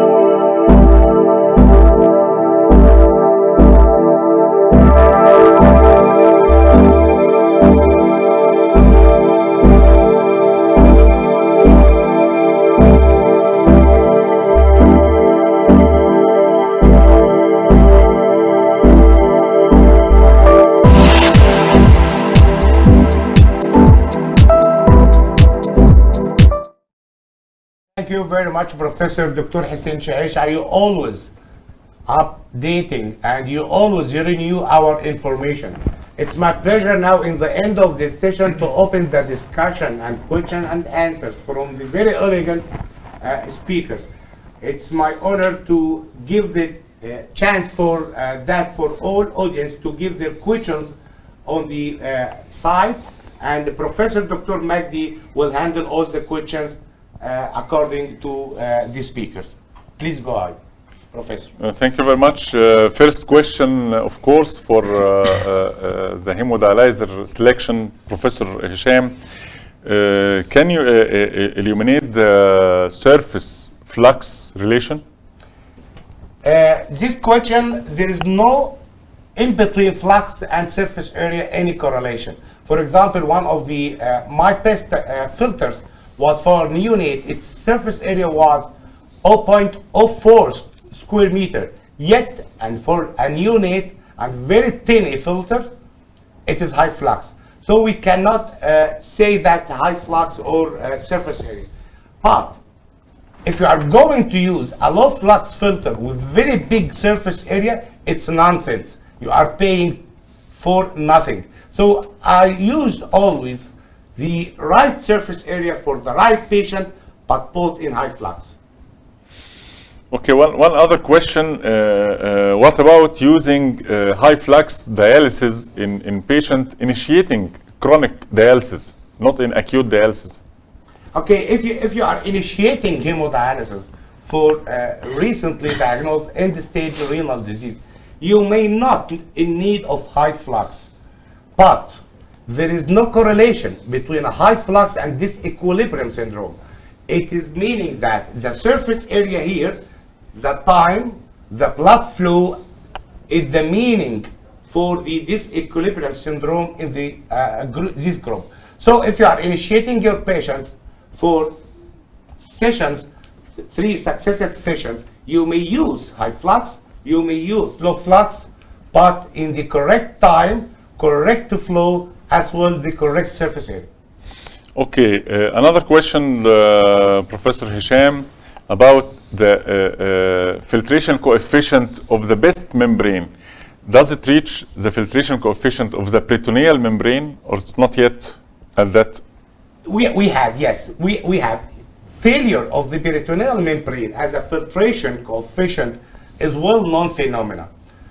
When you are using high flux dialyzers, not all are the same. So you can have a cutoff of 30,000 Dalton going up to the medium flux, medium cutoff, which is around 50, and the high cutoff.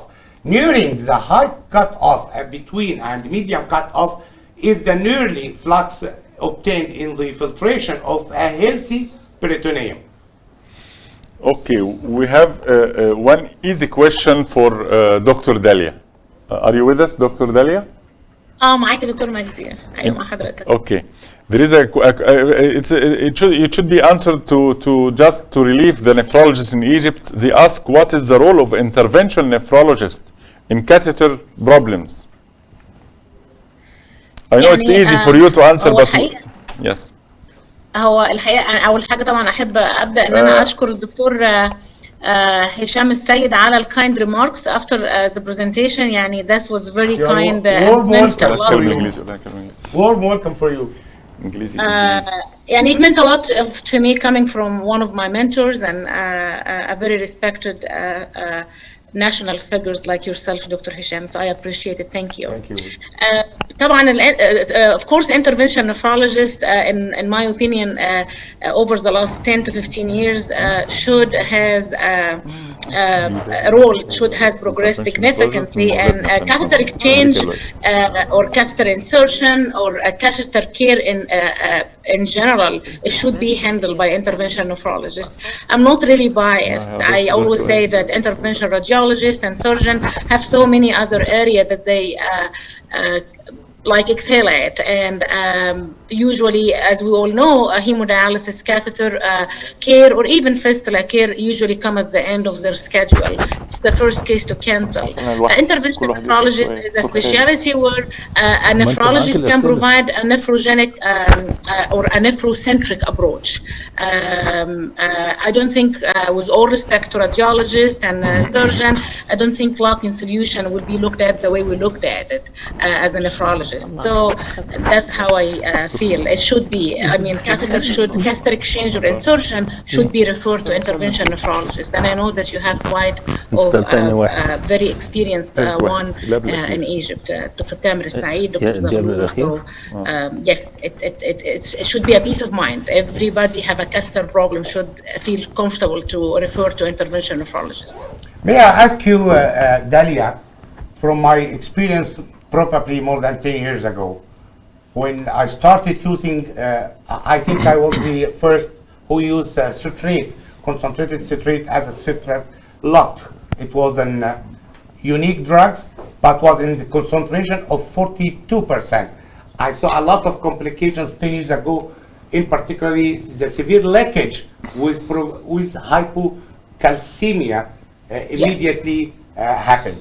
Can you explain to us, as well for the audience, the value of citrate, just 4%, against the others you highlighted in your talk for the disinfection or sterilizing effect between only 4% citrate alone or with other combination?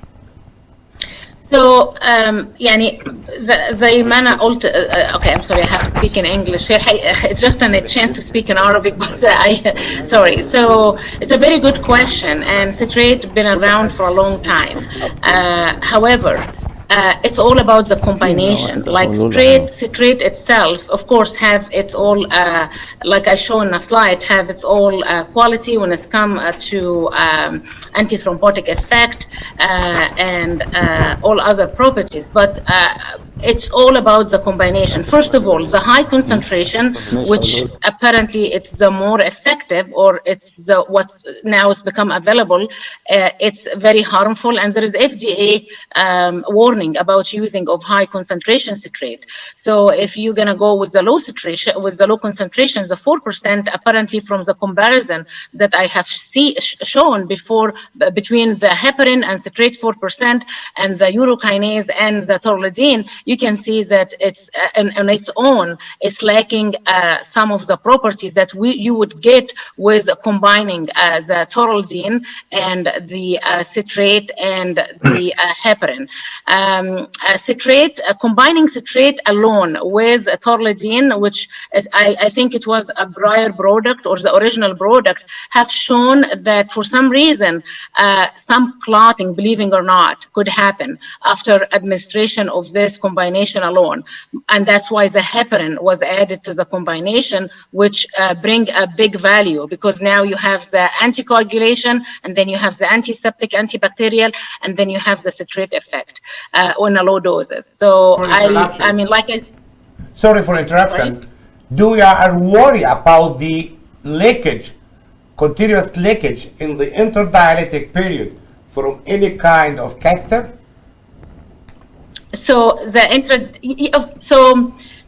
intradialytic, so when you start the dialysis session, the lock solution will be withdrawn.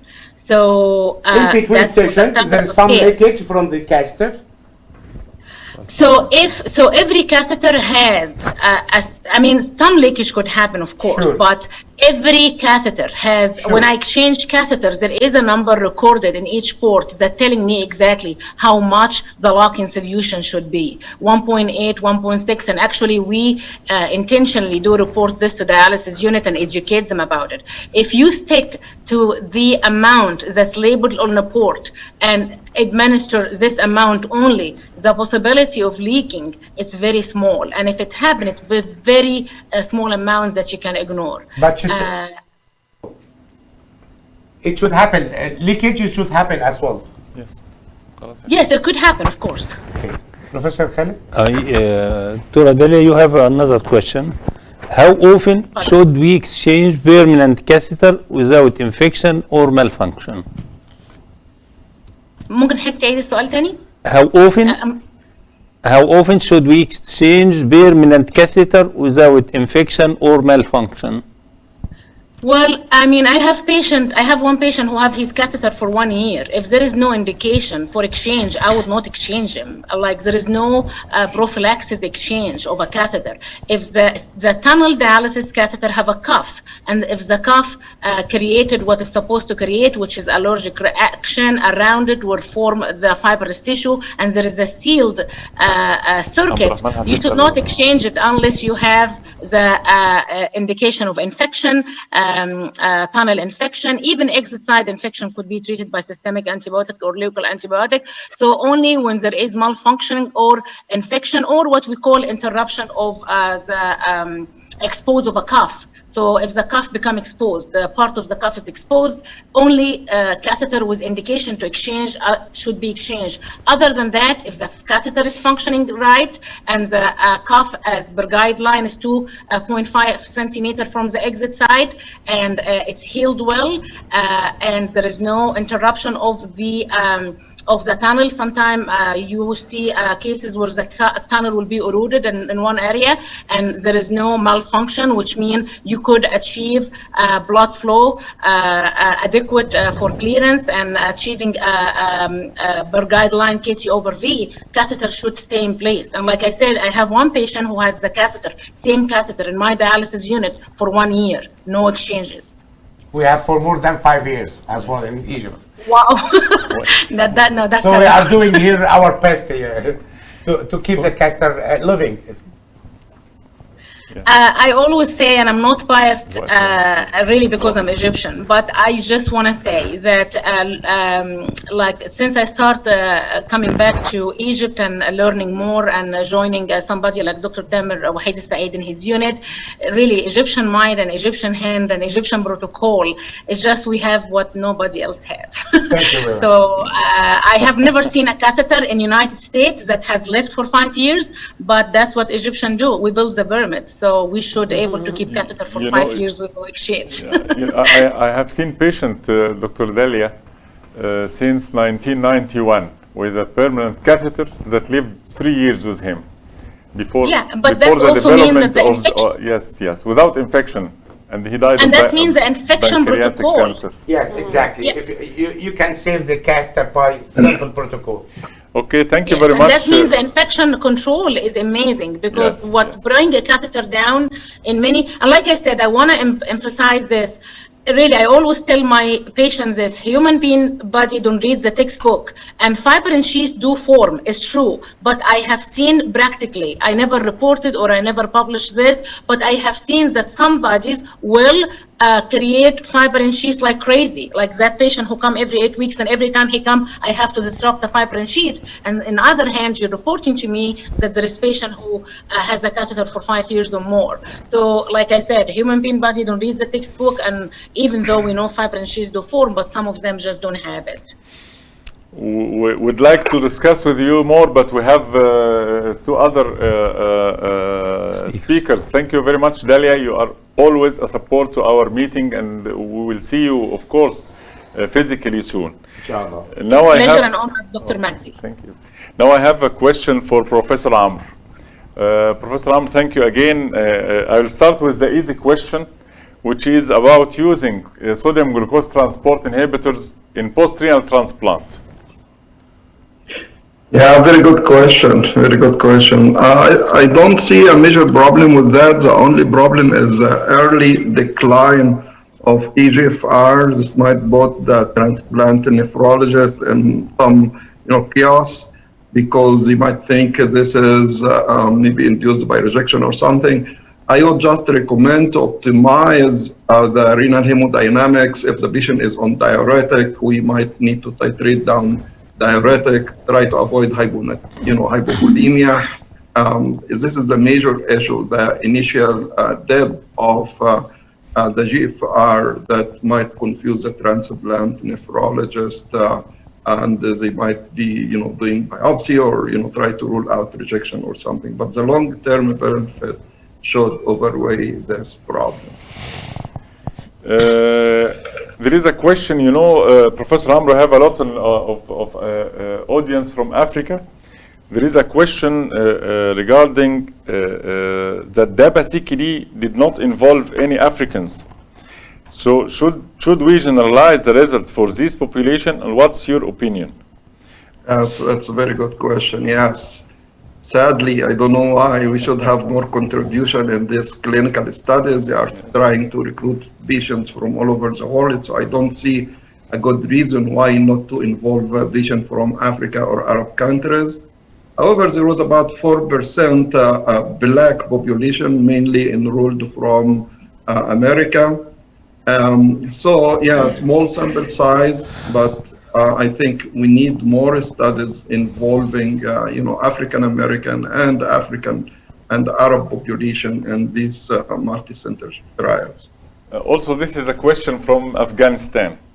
He's asking about osmotic nephrosis and AKI. It was mentioned in a recent publication in the American Journal of Kidney Disease. What's your opinion about this? Absolutely. As I said, we just need to optimize the volume status of our patient, especially if the patient is taking diuretics or on the drier side. It doesn't only induce the AKI, can induce hypotension. It can induce actually increase the amputation rate in this patient population, because now the peripheral vascular disease might be worsened by the patient being on the drier side. So we have to be careful. I think change to real life from trials is very important. We need to familiarize ourselves how to use these medications, because even including 4,000 participants in these studies or more doesn't reflect really, because of the strict inclusion and exclusion criteria. It doesn't reflect our real patient situation. So we need just to try to titrate the medicine. We know our patient. We need just to try to avoid these acute complications in our patients. By the way, it's this acute kidney injury. I have problem with that, because if you don't drop down your GFR in the beginning, I will be, just surprised because you anticipate with decrease of interglomerular pressure, the creatinine will go up, or the GFR will go down a little bit, 10%, 20% initially is not bad. It might be actually a sign that the patient is taking the medicine, the patient is responding to the medicine, and this is how the medicine works. It decreases the interglomerular pressure. So it might not be a bad thing, but just make sure that it is not associated with hypovolemia or it's not severe enough with 20 or 30% or more reduction of the GFR. Dr. Amr, how are you? It's a long time not seeing you here in Egypt. And I think you have a very nice new look. So God bless you in this new look. I think this is a problem if you are self-quarantined for a long period of time. We are for sure nearer to the God than before. So that's I good. don't know about that. I just look more to the Magdi Sharawi look. Yes, exactly. So my congratulations for this new look. You and Magdi now in I think on the parallel line. So I may be unlucky to see some patients on sodium glucose transporters with frequent cystitis. Probably it's my unlucky experiences. So can you, from your experience on long-term people getting sodium glucose transporters, the frequency of cystitis at your site? Right. Very good question, Dr. Hisham.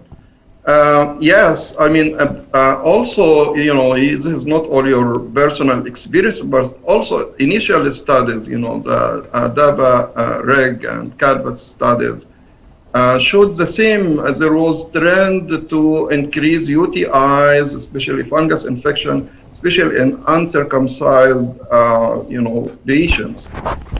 But for some reason, the more recent, especially the Credence study and the DABA-CKD study didn't show this. And this is very well anticipated when you increase the glucose excretion in the urine. Yes, it's it's a good field for bacteria and fungi to proliferate and grow. But yes, I am with you. We have to be, I think, more careful. Especially if the patient is on the dry side, but most recent trials for some reason didn't show this side effect. Yeah, yes, exactly. Professor Amr, you have another question?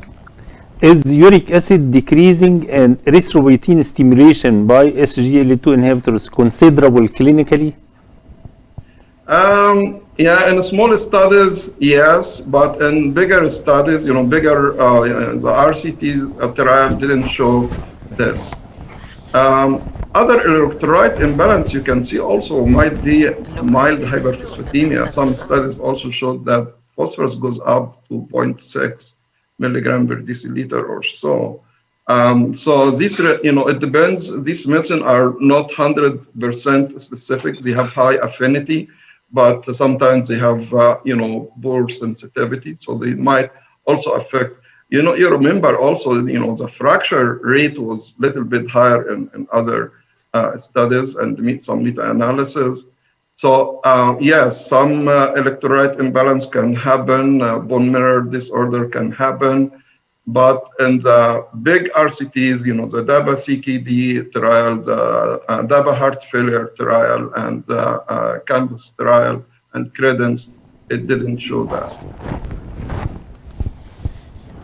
Well, thank you very much, Professor Amr. Again, very interesting and very scientific discussion. Now we'll move to Professor Hussein Shaisha. He has a lot of questions. Assalamu alaikum. Alan Hussein, it's a very nice talk as usual. Are you with us, Professor Hussein? Yes, I'm. It's a great lecture as usual, and there are a lot of questions. We'll select some of them. And thank you for the great updates, very fresh updates and very recent updates. Sometimes the update is somewhat perplexing for junior staff. and we have, as senior staff, we have to adopt some of these updates for the use. One of these questions coming from an Egyptian nephrologist about the use of aldosterone in CKD patients. What's your opinion for the junior guy? Thank you very much, Professor Hala, for your question. Before I'm answering this point, I'd like to thank all the organizing committee for this fascinating meeting. I'm very happy to participate again and again. Thank you very much, Professor Magdi Sharqawi, Professor Hisham Said, for this gathering. Regarding aldosterone receptor antagonists in chronic kidney disease, it seems that they have many beneficial effects from the theoretical and from rational mechanisms. But the major problem, as all of us know, the issue of hyperkalemia, that we are afraid of hyperkalemia in these patients. This is why when we started them, especially the first generation, which is spironolactone, we start with a small dose, 25 to 50 milligram, and to monitor potassium. If the patient tolerate without hyperkalemia, I think this is a good additive. And as I show from this very recent meta-analysis, that they are the best to achieve effective reduction of systolic blood pressure and dialysis. And for patients with chronic kidney disease outside dialysis, they have their position as complementary treatment. Again, for CKD and dialysis, one drug may be not enough, and we need combination. So to put this in mind and to monitor the drugs. Hyperkalemia is the risk, but the new innovation in the field of mineralocorticoid receptor antagonists, and now there are 3 generations. One of them is non-steroidal part, which is phenylenone, and we are waiting the ongoing trials to test its efficacy and safety in CKD and diabetic kidney disease. And there is assumption that the new generations will be associated with less hyperkalemia and with no gynecomastia and other side effects that we usually find with spironolactone. Thank you, Dr. Hussein. I'll have to interrupt this discussion for just a few minutes. I know you will appreciate it because we have a question from a dear professor, one of the eminent professors in Saudi Arabia, Professor Faisal Shaheen. He is asking Dr. Hisham, can you explain the mechanism of Oxyrus dialyzer in septic shock? And we'll get back to you, Hussein, soon. Okay, no problem. Okay, go ahead. Okay, thank you so much, Professor Dr. Faisal.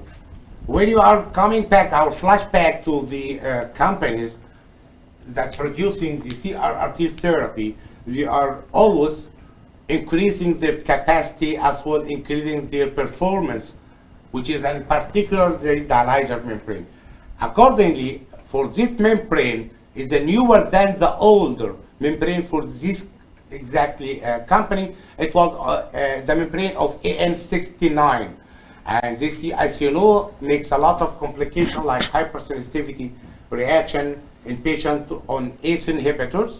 As well, its absorption capacity was high and many complications for that membrane. So the development of a new membrane to be fitting for the same circle of the CRRT is wisdom to go through. Accordingly to your questions, is that makes differ between different membranes in CRRT. It doesn't differ, both are effective. It depends on the therapeutic model that's applied.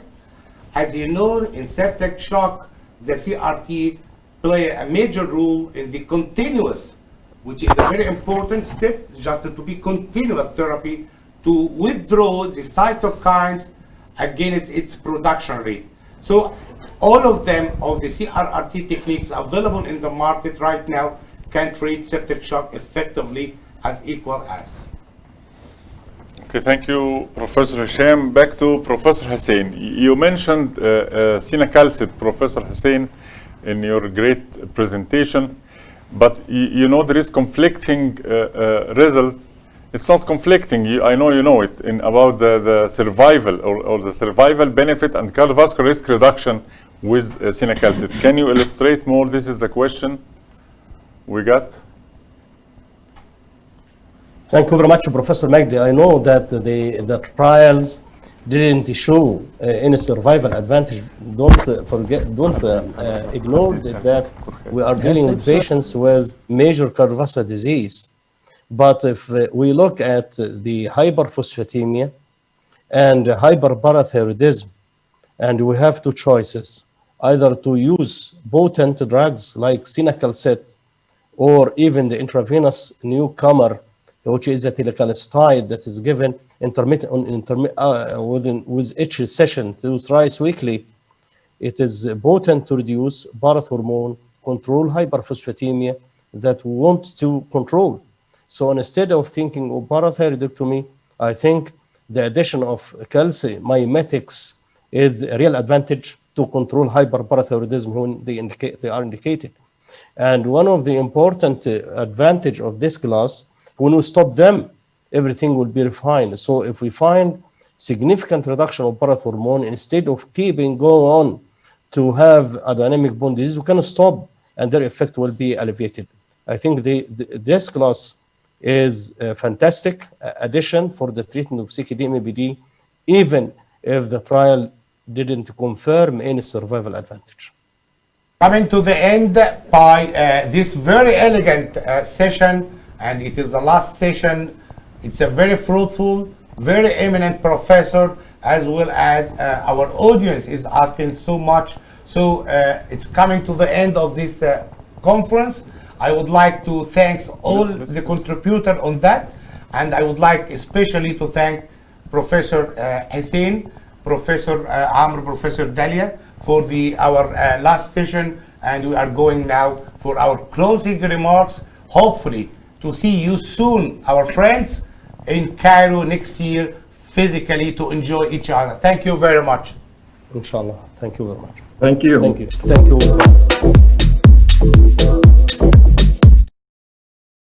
Thank you very much for contributing with us. Now we'll give you a short report about this conference.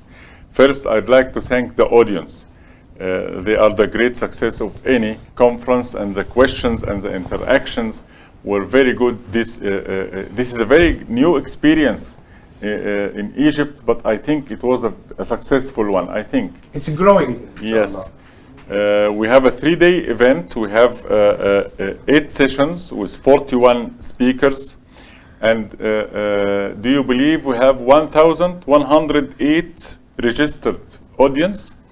Of them, 816 attended these 3 days, with average about 300 in each session, and one session reached 900 attendees.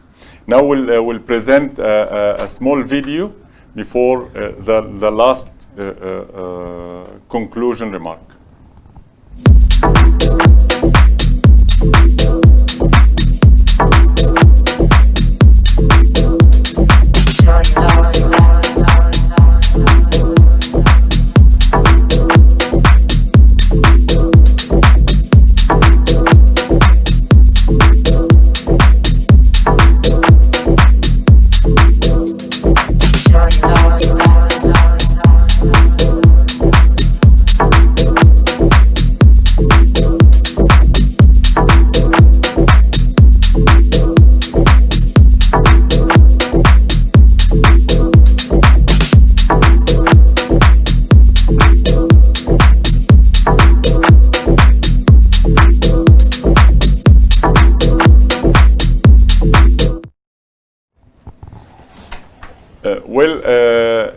Thank you again. I'd like to give my sincere thanks to PureSpot for sponsoring this meeting, to the IT. I've seen them in front of me. They have suffered with us over these 3 days and a month ago.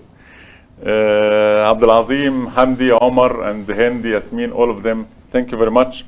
Of course, my sincere thanks to Professor Khalid Abu Saif, the honorary president of this meeting, and Professor Muhammad Al-Tayyib, again the honorary president of this meeting. Professor Waider Shinnawi, of course, the president of the meeting, and Professor Hisham Sayed, the president of this meeting, Professor Iman Sarhan. And I'd like also to thank Professor Tariq Elbaz, the president of the Arab Society of Nephrology. He supported us very much. Of course, my great thanks to Professor Hani Hafiz, the president of the Egyptian Society of Nephrology, and Professor May Hasaballah, the president-elect of the Egyptian Society of Nephrology, for their support for this meeting. Last but not least, I'd like to thank Professor Ahmed Omara, lecturer of nephrology at Shams University, and Professor Abdurrahman Al-Buraiqi. They were the main support, and also we couldn't forget Dr. Reem Mohsin. She was with us from Saudi Arabia online. She supported us all through this meeting. And of course, thank you, audience, for this lovely meeting. And until we meet, I will leave you with the last video, the last presentation in this meeting. Thank you very much.